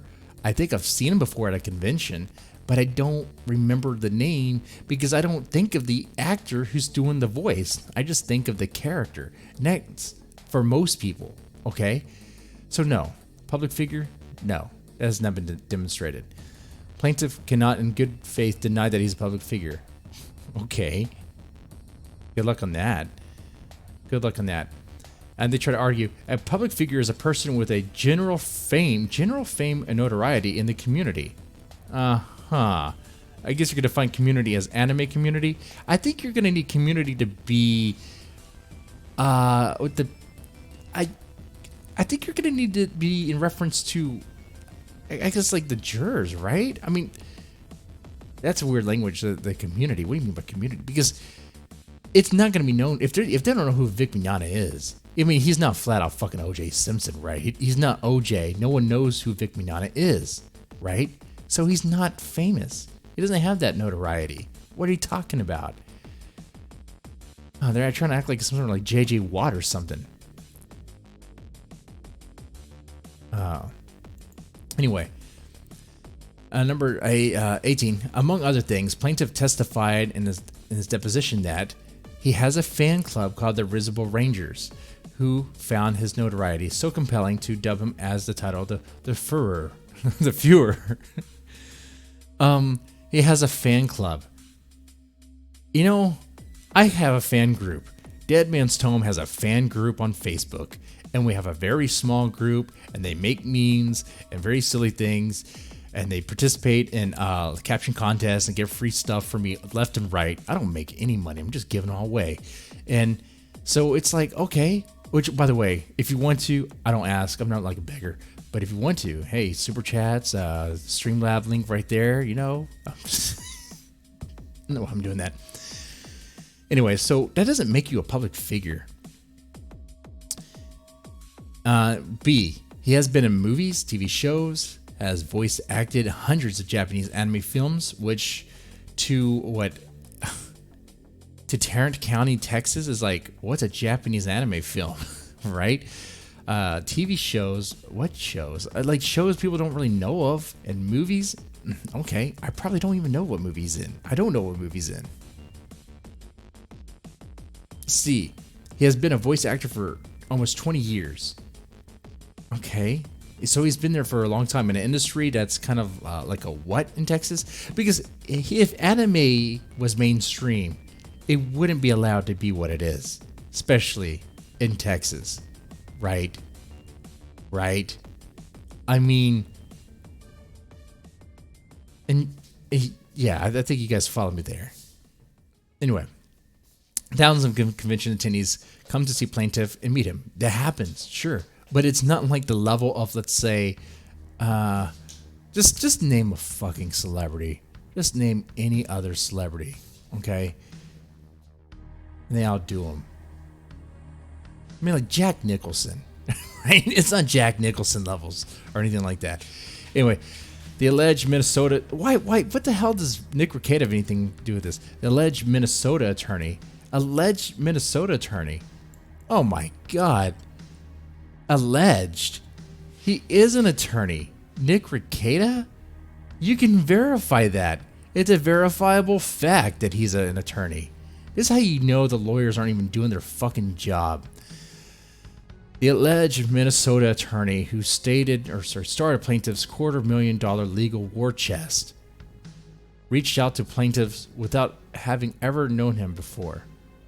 That doesn't make him popular. That doesn't make him famous. It's just he heard about it. Gossip spreads on the internet fast. A lot of people have used plaintiff's face name. Yeah, I've been using his face. This is stupid. As 113,000 Twitter followers. Okay, doesn't make none of this stuff. None of this stuff makes him popular. I know this is kind of like a repeat of the Monica Rial and Ron Toye TCPA. I think this one, it can't have all the other stuff in it, right? And see, wait, this formatting seems weird. Is that just me? Here you have A, and you're kind of going to 1. You're going plaintiff as a public figure. And then you're kind of listing it. And then B. Oh, okay, never mind. I get it. I follow it now. Plaintiff is a limited purpose public figure. Okay, they're trying to argue that. Okay, there we go. Number 2. Jamie's statement relate to health, safety, and community well-being. What? No, they don't. Okay, I gotta read this. Texas court recognized that when a statement concerns even just an individual's state of safety, the TCPA applies. Not only do Jamie's statements relate to her own state of safety, but she declared at the time of making that her intent was to protect and acknowledge plaintiff's other past future victims. What about her threatening Vic Mignogna that she was going to grab his balls? Is that what you're talking about? Is that her state of safety? It sounds like a crazy woman going fucking bonkers. What are you? If a man were to make that statement on Twitter, they'd probably get their account suspended. Okay. Anyway. So it continues here. Plaintiff's other past and future victims. Had I been able to speak up then, maybe less women would have had to experience what happened. ... What? But in the moment, I want the others to, who I know who are out there, hear this. It wasn't just you. It's okay. You didn't say anything to him or anyone else. You are not responsible for what happened. You do not have to be dismissed, ashamed, or afraid. Also, I hope if anyone ever goes through a similar experience, they will know from the start that their body is not up for debate, that their body is not property of the most popular person in the room. Their body is not responsible for a company, or a show, or an art form. Their body is most definitely not responsible for the reputation and livelihood of a predator. Calling him a predator, and that's the thing. Where is the evidence for that? That's why she's being sued for defamation. This is not a statement of fact. This right here. Oh, sorry. Well, actually, this is a statement of fact. It's a statement of fact. But where is the fact? And is there proof of this? There's no. I mean, that's why she's being sued, right? For defamation.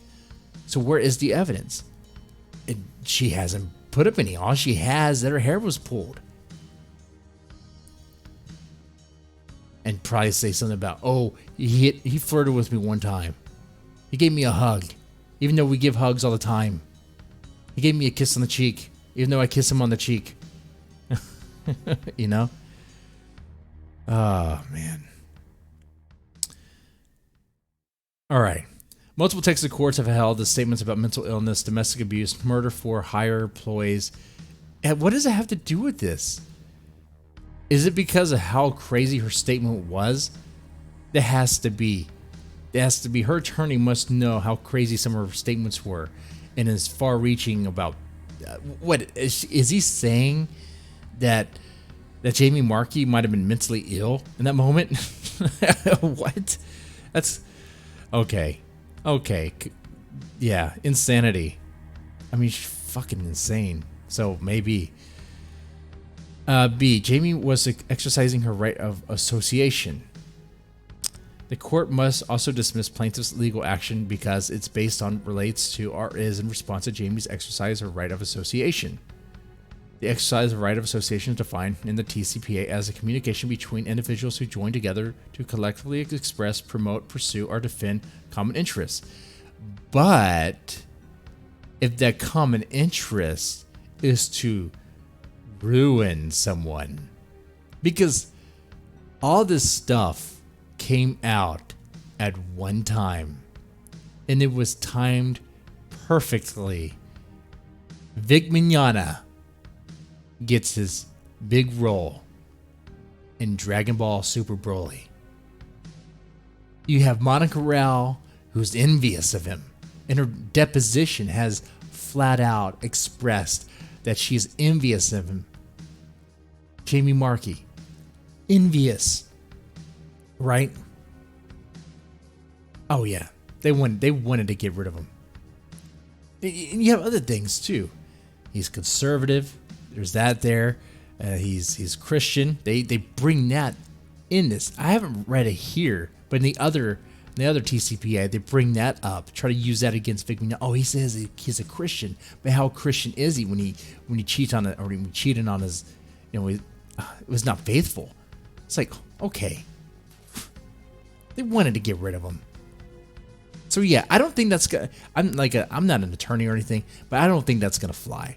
That's more Nick Rekieta's thing right there, but I don't think that's gonna fly at all, at all.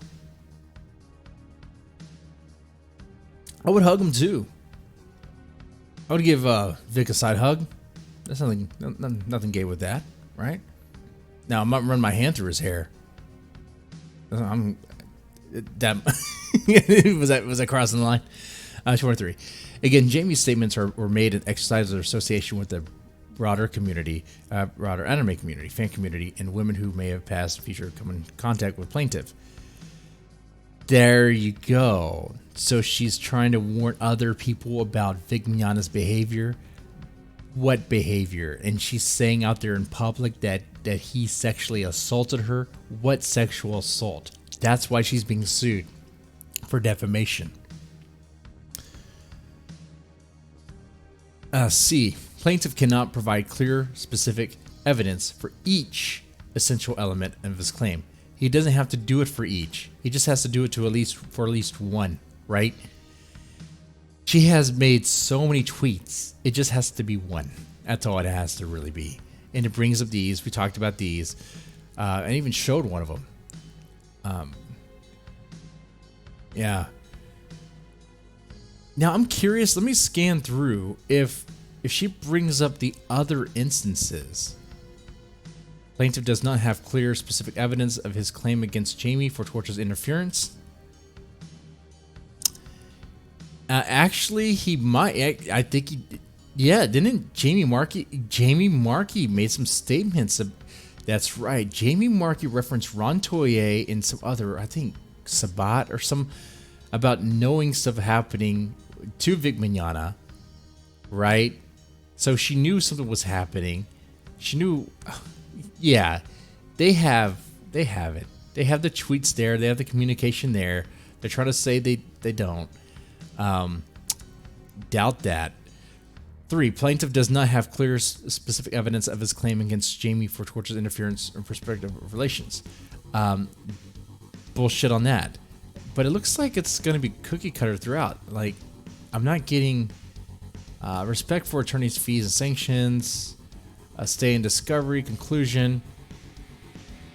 Okay, so what do you get here? Exhibit A, you get the declaration of Jamie Markey.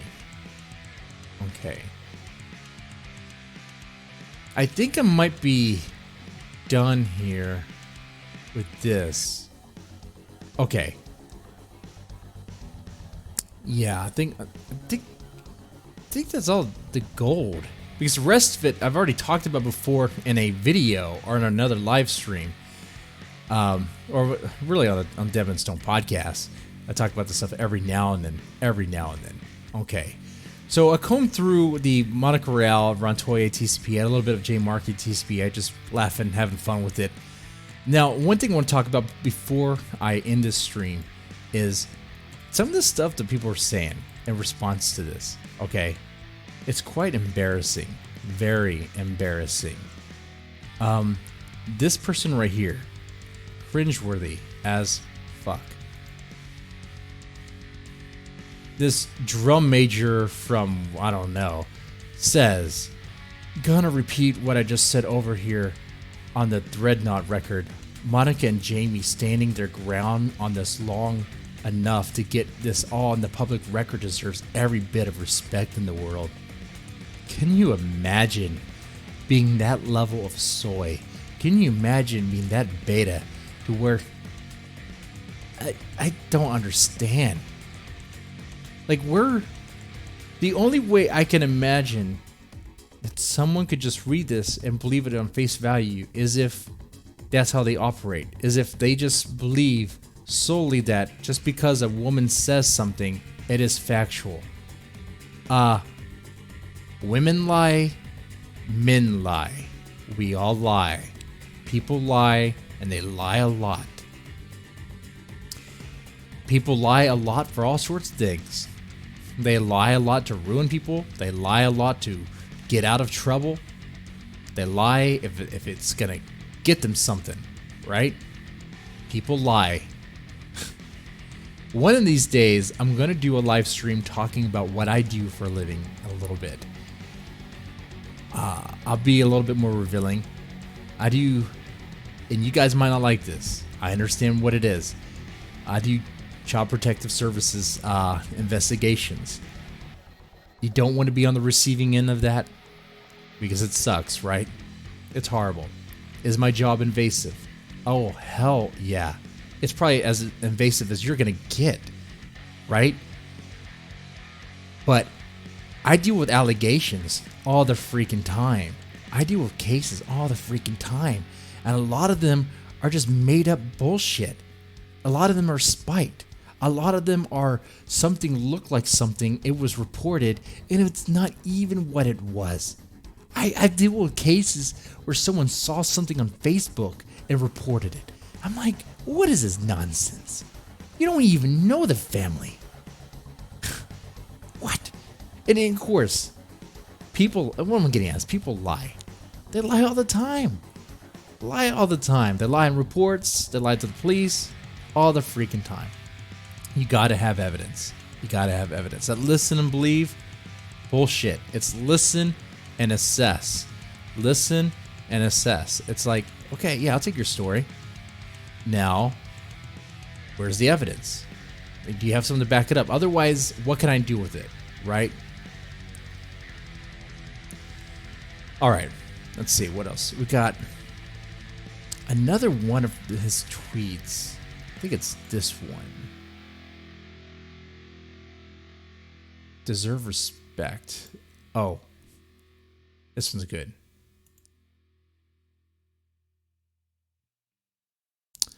Once again, the same guy.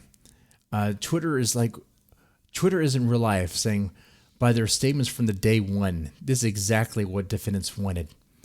And of course, he's the drum major from Drunken Paradise, I guess. It had to be drunk. A great consequence to themselves, and they deserve major credit. Once again, shielding and defending, I guess praising, asking for people to defend. Give respect to Monica Rial, Jamie Markey, Ron Toye for what he's doing, what they're doing. And the guy even says he wants to send Lemoyne's office a fruit basket or something. Send him a con-slut. That's what you should send him. Do that. Do that. Okay.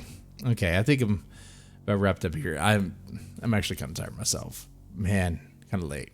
But I enjoy doing this. Guys, ladies, I hope you enjoy this. If so, please let me know in the comments section. Press the like button, share, and subscribe. If you feel free to donate super chats. That's great. I'll read them. There's also Streamlabs, so I'll keep it open for a little while waiting for that. You know what? Bullshit. Tired? You know what? Not tired. Let's flip the script. Let's play a game. I got some time. Let's get into this. Come on. Let's get into this. All right, let me X out some of the stuff.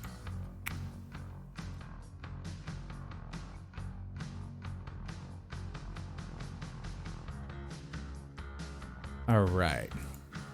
But what game? What game are we gonna play now? Oh, I've been playing Bloodstained Ritual of the Night, which is pretty much Castlevania Symphony of the Night, right? Pretty much the same game, but kind of better actually. Like more stuff to it. Fun. I could play that. I could try to beat that game. I don't think it's the final boss, but it's one of the main ones. Or, you know what? I'm gonna play Dead or School. Let's do that. Let's play a more pervy game. Let's play a game that we really want to play. It's late. Let's play some something that's titillating and fun. Here we go. Let me turn off this music. All right. Let me lower this volume, and we're gonna go. This game is fun. Okay. Now I've been playing it already. I would play from the beginning, but there's a lot of tutorial and it's real boring. Let me just do this. Make sure I see the chat too. I want to see you guys. This game is fun. This game is real fun.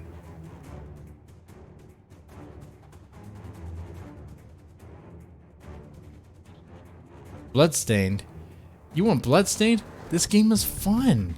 This game is so fun. You gotta shift it a little bit. Gotta shift it.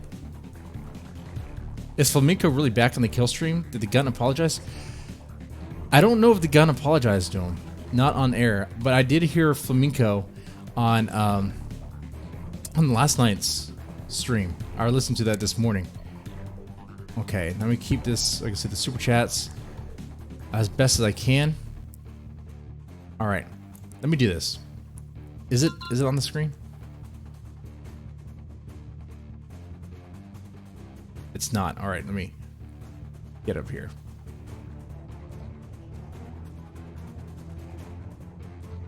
And thank you, Cool Tactic. Thank you so much for that. All right, let me set this.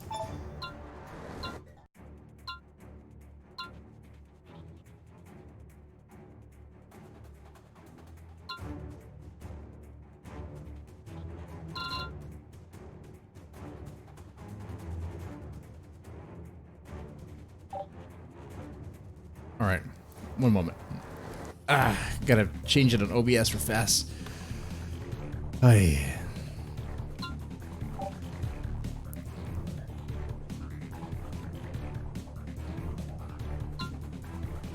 I hope it streams well. I hope it doesn't get all choppy and stuff. Like, I don't have two monitors, so hopefully I'll see it. Let me know in the chat if it's choppy and all that. Anyway. All right, there we go. Let's have some fun.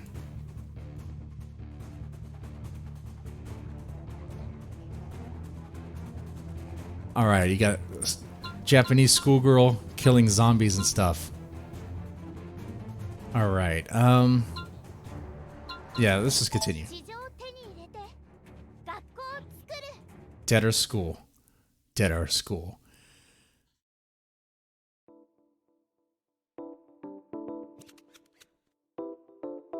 All right. So it's a Metroidvania game. Let me know if the music's too loud too and the sound's too loud. Okay.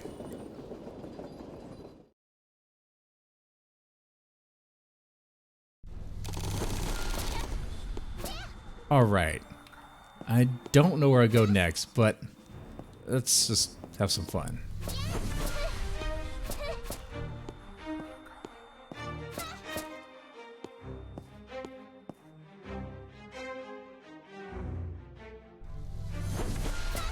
Oh, wow. I've never seen this many interesting stores before.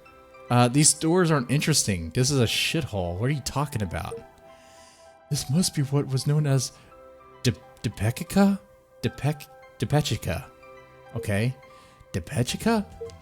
According to the report by a civilization investigator who was dispatched... I'm not going to read all this stuff. Pre-war, blah, blah, blah, blah. So these stores, they have steaks and ramen. I just want to kill mutants and monsters and shit. And zombies. Okay. This is fight stuff. Uh-oh. Uh-oh. We got frogmen.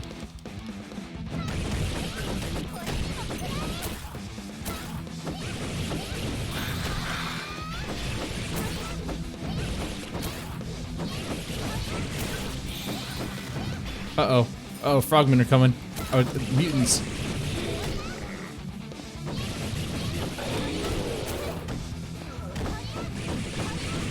Ow, they got me.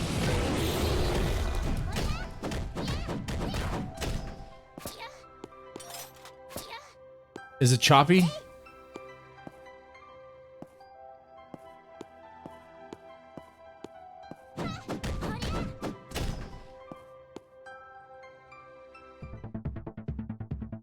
The music's great.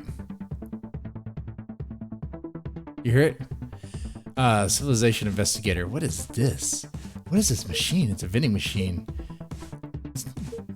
It's a weapon vending machine. Like you get, yeah, like Japan has one of those. They're probably gonna ban knives pretty soon after that the guy set fire to the Kyoto animation studio and stabbed people. Start banning stuff. You watch. Let's get through all this. I don't care. I wish it was read, voiced to me. You can purchase weapons and attachments with the money you get. Okay. I mean, do y'all want this story? I mean, does it matter? I just want to kill monsters. But you know what? Now I don't know how to use this, so I messed up. Like how do? Oh, that's not it. That's how I switch guns.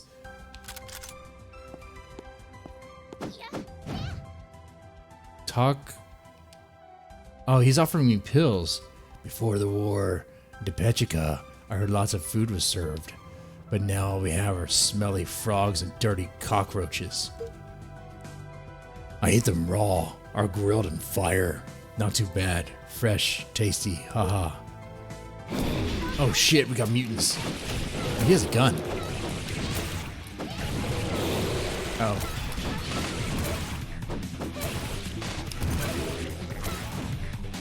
Ah.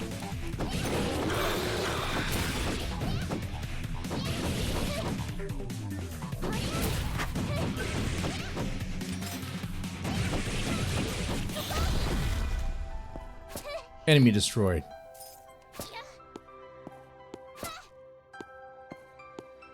I think I missed some pickups.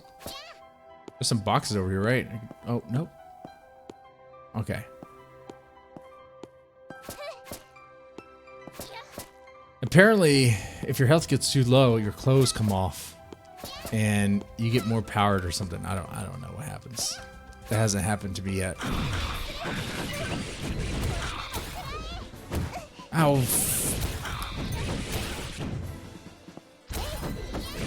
Dang it. Hurt me. Get over here. Uh-oh. I'm not even hitting him.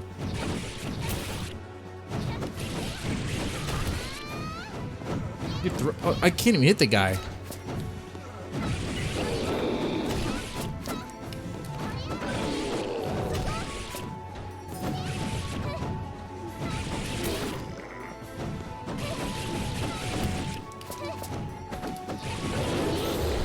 Okay, that's cool. So what do y'all think of this game? Y'all played it before? Seen it before?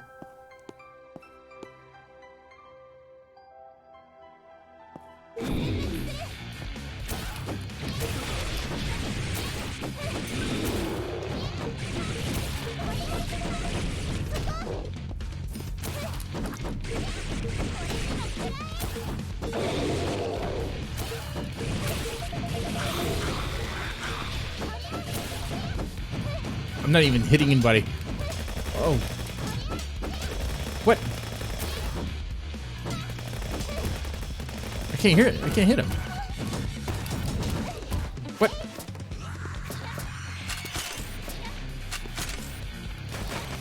Wait, why's my stick not working? I'm not aiming with the... Why is that not working?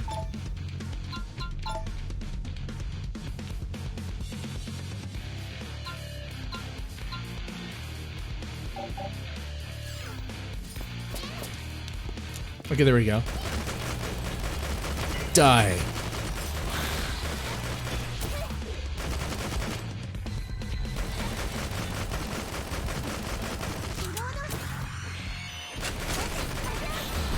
Got him.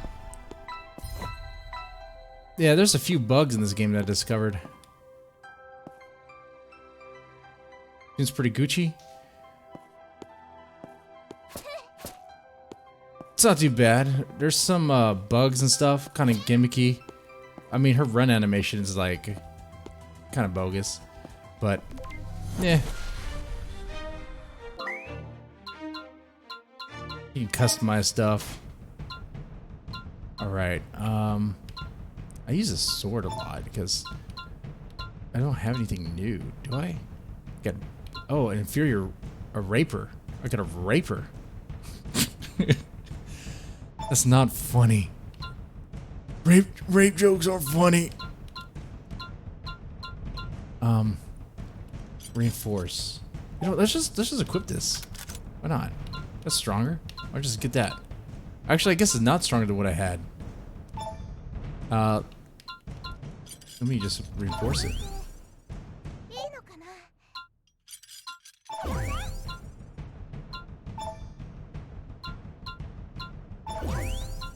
All right. Sweet. I think I have that, right? I have the ability, coverage is 6%. Okay, cool. So now, is it... It's not as strong as the other one, though. Let me just try it out.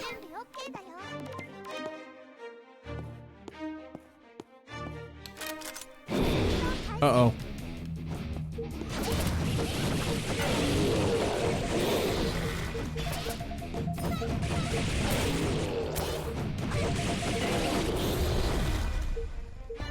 Kill them all. Oh, that grenade almost blew up in my face. Oh, let me take this money. Talk to... You're looking for a key card to the elevator. The elevator will take you to hell. It'll bring you bad luck. Good. No, I want to go to hell. Who doesn't want to go to hell? Hey, it's a big busty scientist talking to me. What was she trying to tell me? What's down here? Uh-oh.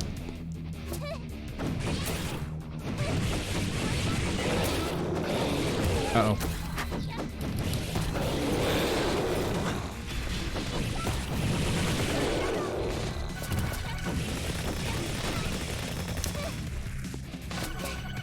Oh shit, I'm out of like whatever that is.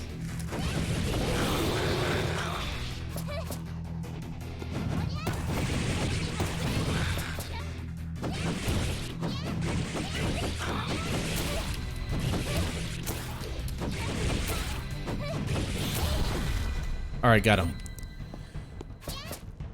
Yeah.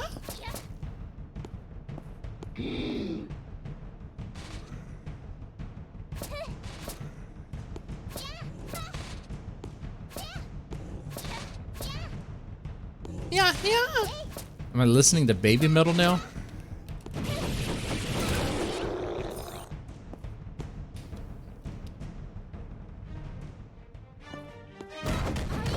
Get these boxes. There'll be stuff inside. Really?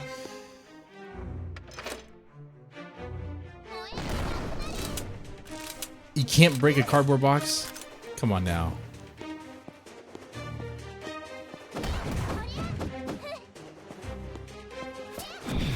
Uh-oh.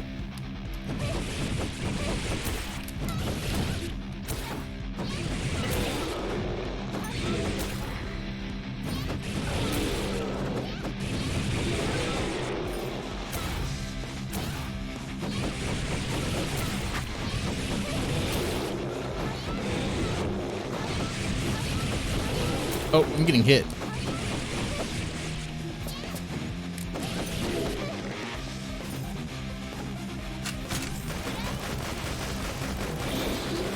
Uh-oh.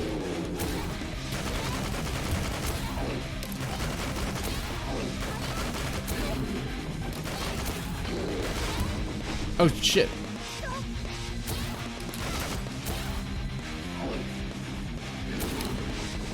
Oh.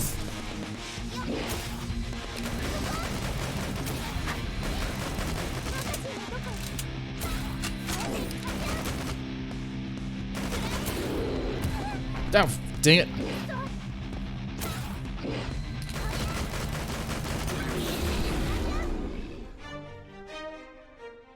Alright.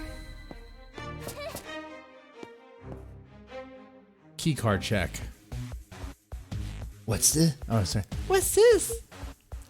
This looks like a Shinjuku Station's employee card. Do-do-do. Got it. Alright, sweet. Key card obtained. I can now use the store. I can buy stuff. I got yen. Or whatever. What's durability 1? Life 1.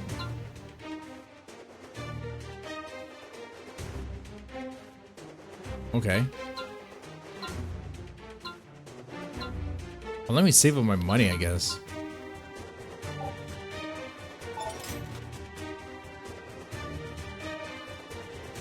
Oh, what? There's a counter? Why is it counting down? Oh, let me just... Durability, I guess. Or life luck. Life luck. And...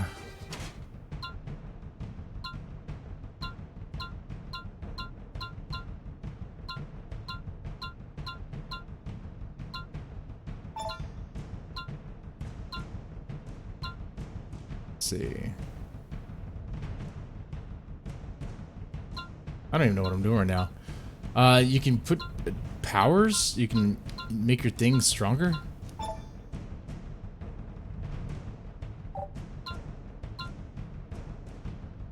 Your chance of dropped items increased by 12%. Low cost. Power plus 7%. 8% luck. Life luck. Oh, that's right. I just bought this one. Let's get that. All right. Durability.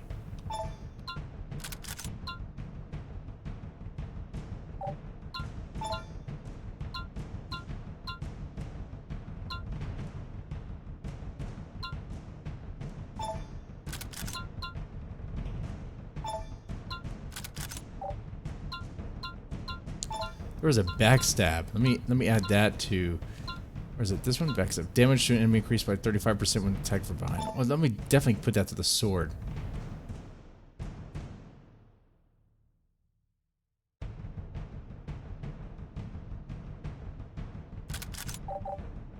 Alright. Oh, wait. Also, let me check if I have any new skills. I got a sword? I have sword skills? What is this? I have one more skill point. Can I put it to a gun?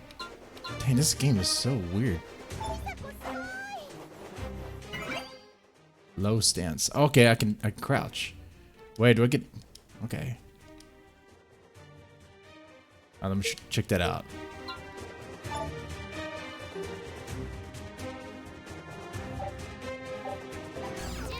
Alright. Uh-oh.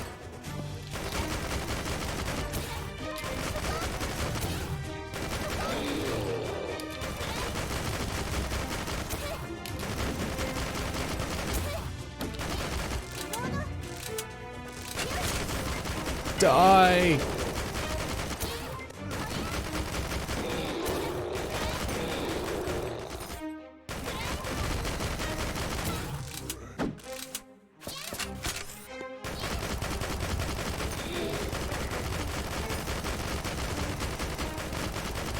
I'm trying to get a headshot.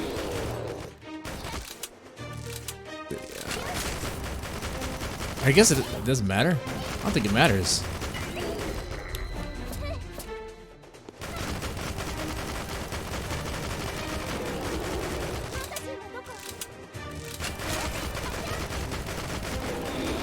Oh, fight that guy again?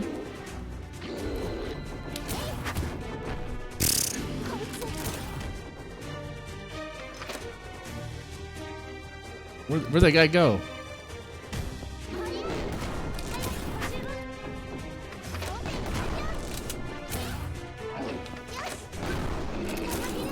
Got him.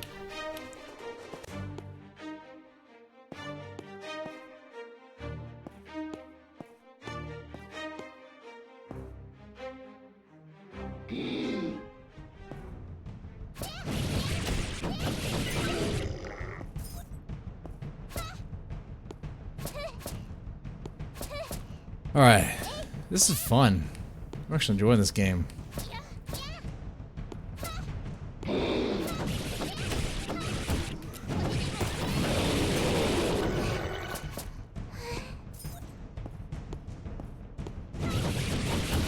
Oh, my money. Give me my money.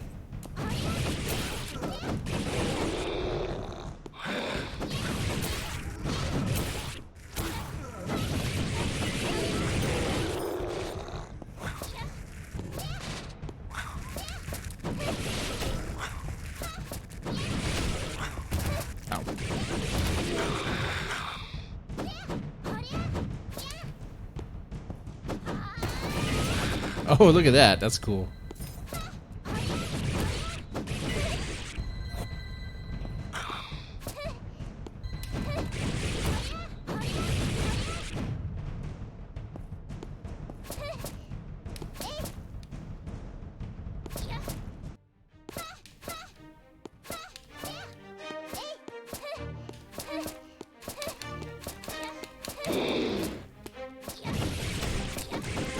Yeah, my face mutants. That's slaying, man. Oh, that's not a collectible.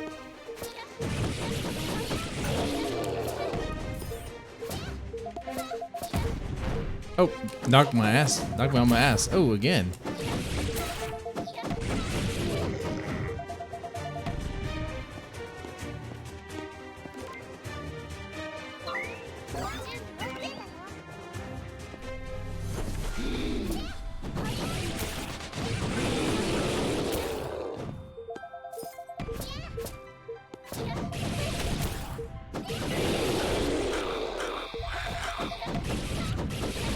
Ah, man.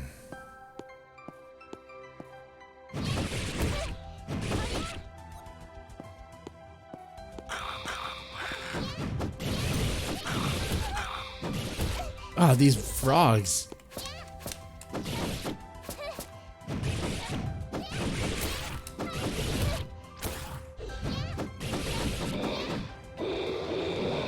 Oh, whoa, that's a bunch of dudes.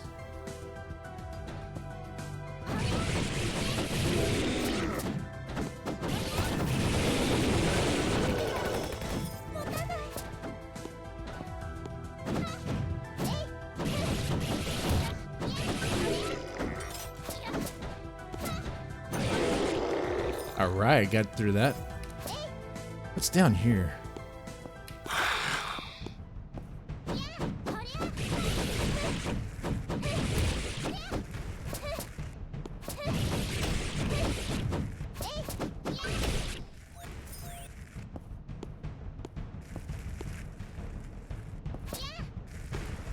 That was gimmicky.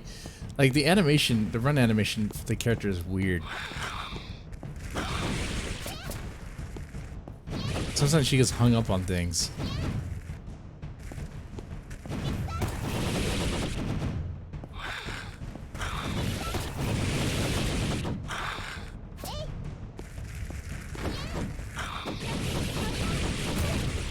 Get that fire out of here.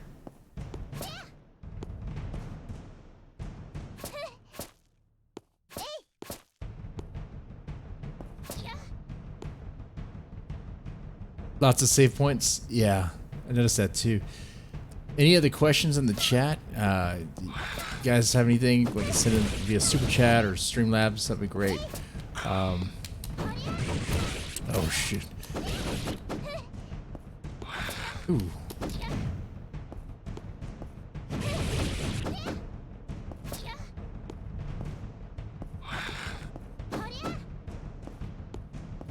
Get him. You're not outrunning me.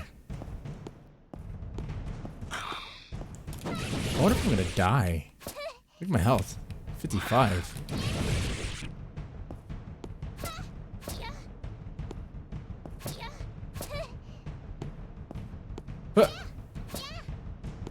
Yeah. Shit, boss.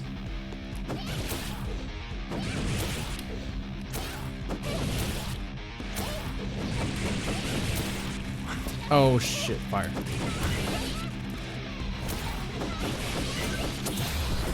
Got him.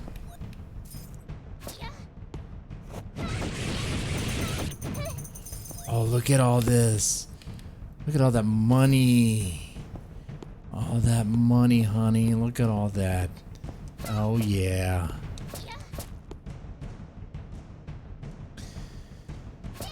How do I get up there? I can't reach that yet.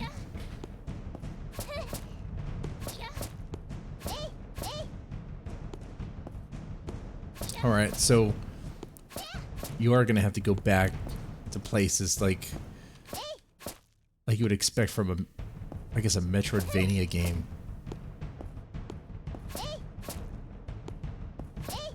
Hey!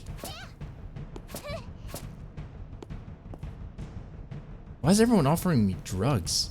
And why does it look like Adderall?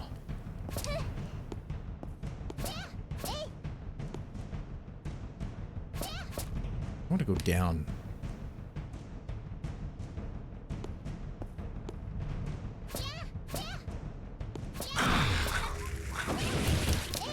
The monsters come out of nowhere.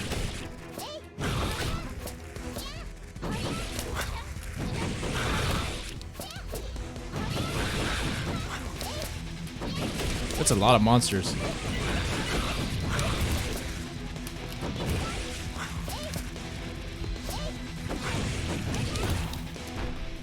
Oh no. Uh-oh. Uh-oh. My clothes are coming off.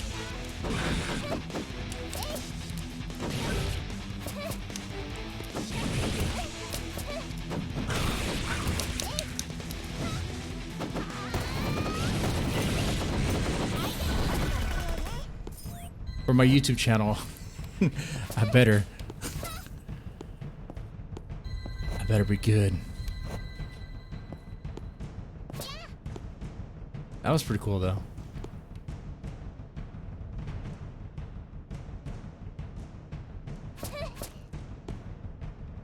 Japan has 6 school days a week.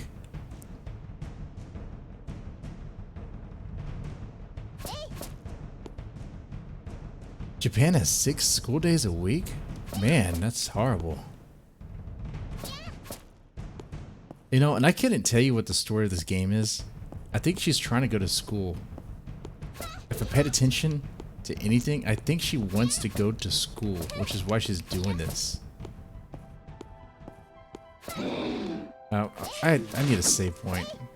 I'm dying.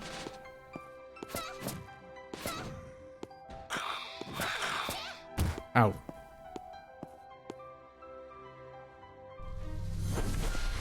Look at me, I'm dying, man. My shirt's about to be ripped off. I mean, I checked to make sure there's no nudity in this game. That's the first thing I checked. I was like, wait a second. And my clothes are back.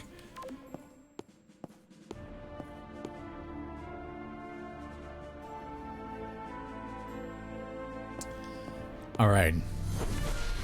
I think that might be it for the night. As a good Christian man like Vic Mignogna, I have to go to church in the morning. We're playing this sinning sinner of a game. This nasty, horrible Japanese game. No. It's a fun game. I'll probably play some more later on. I'll probably finish Bloodstained on Monday. And then, yeah, see what happens. But yeah, I enjoyed this. This was fun. Y'all take it easy. Exit out of this game.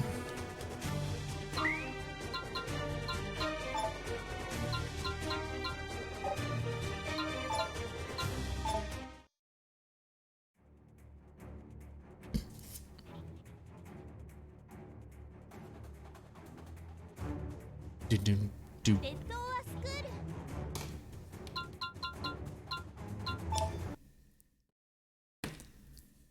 Alright, that was fun. That was fun. Alright, y'all take it easy, man.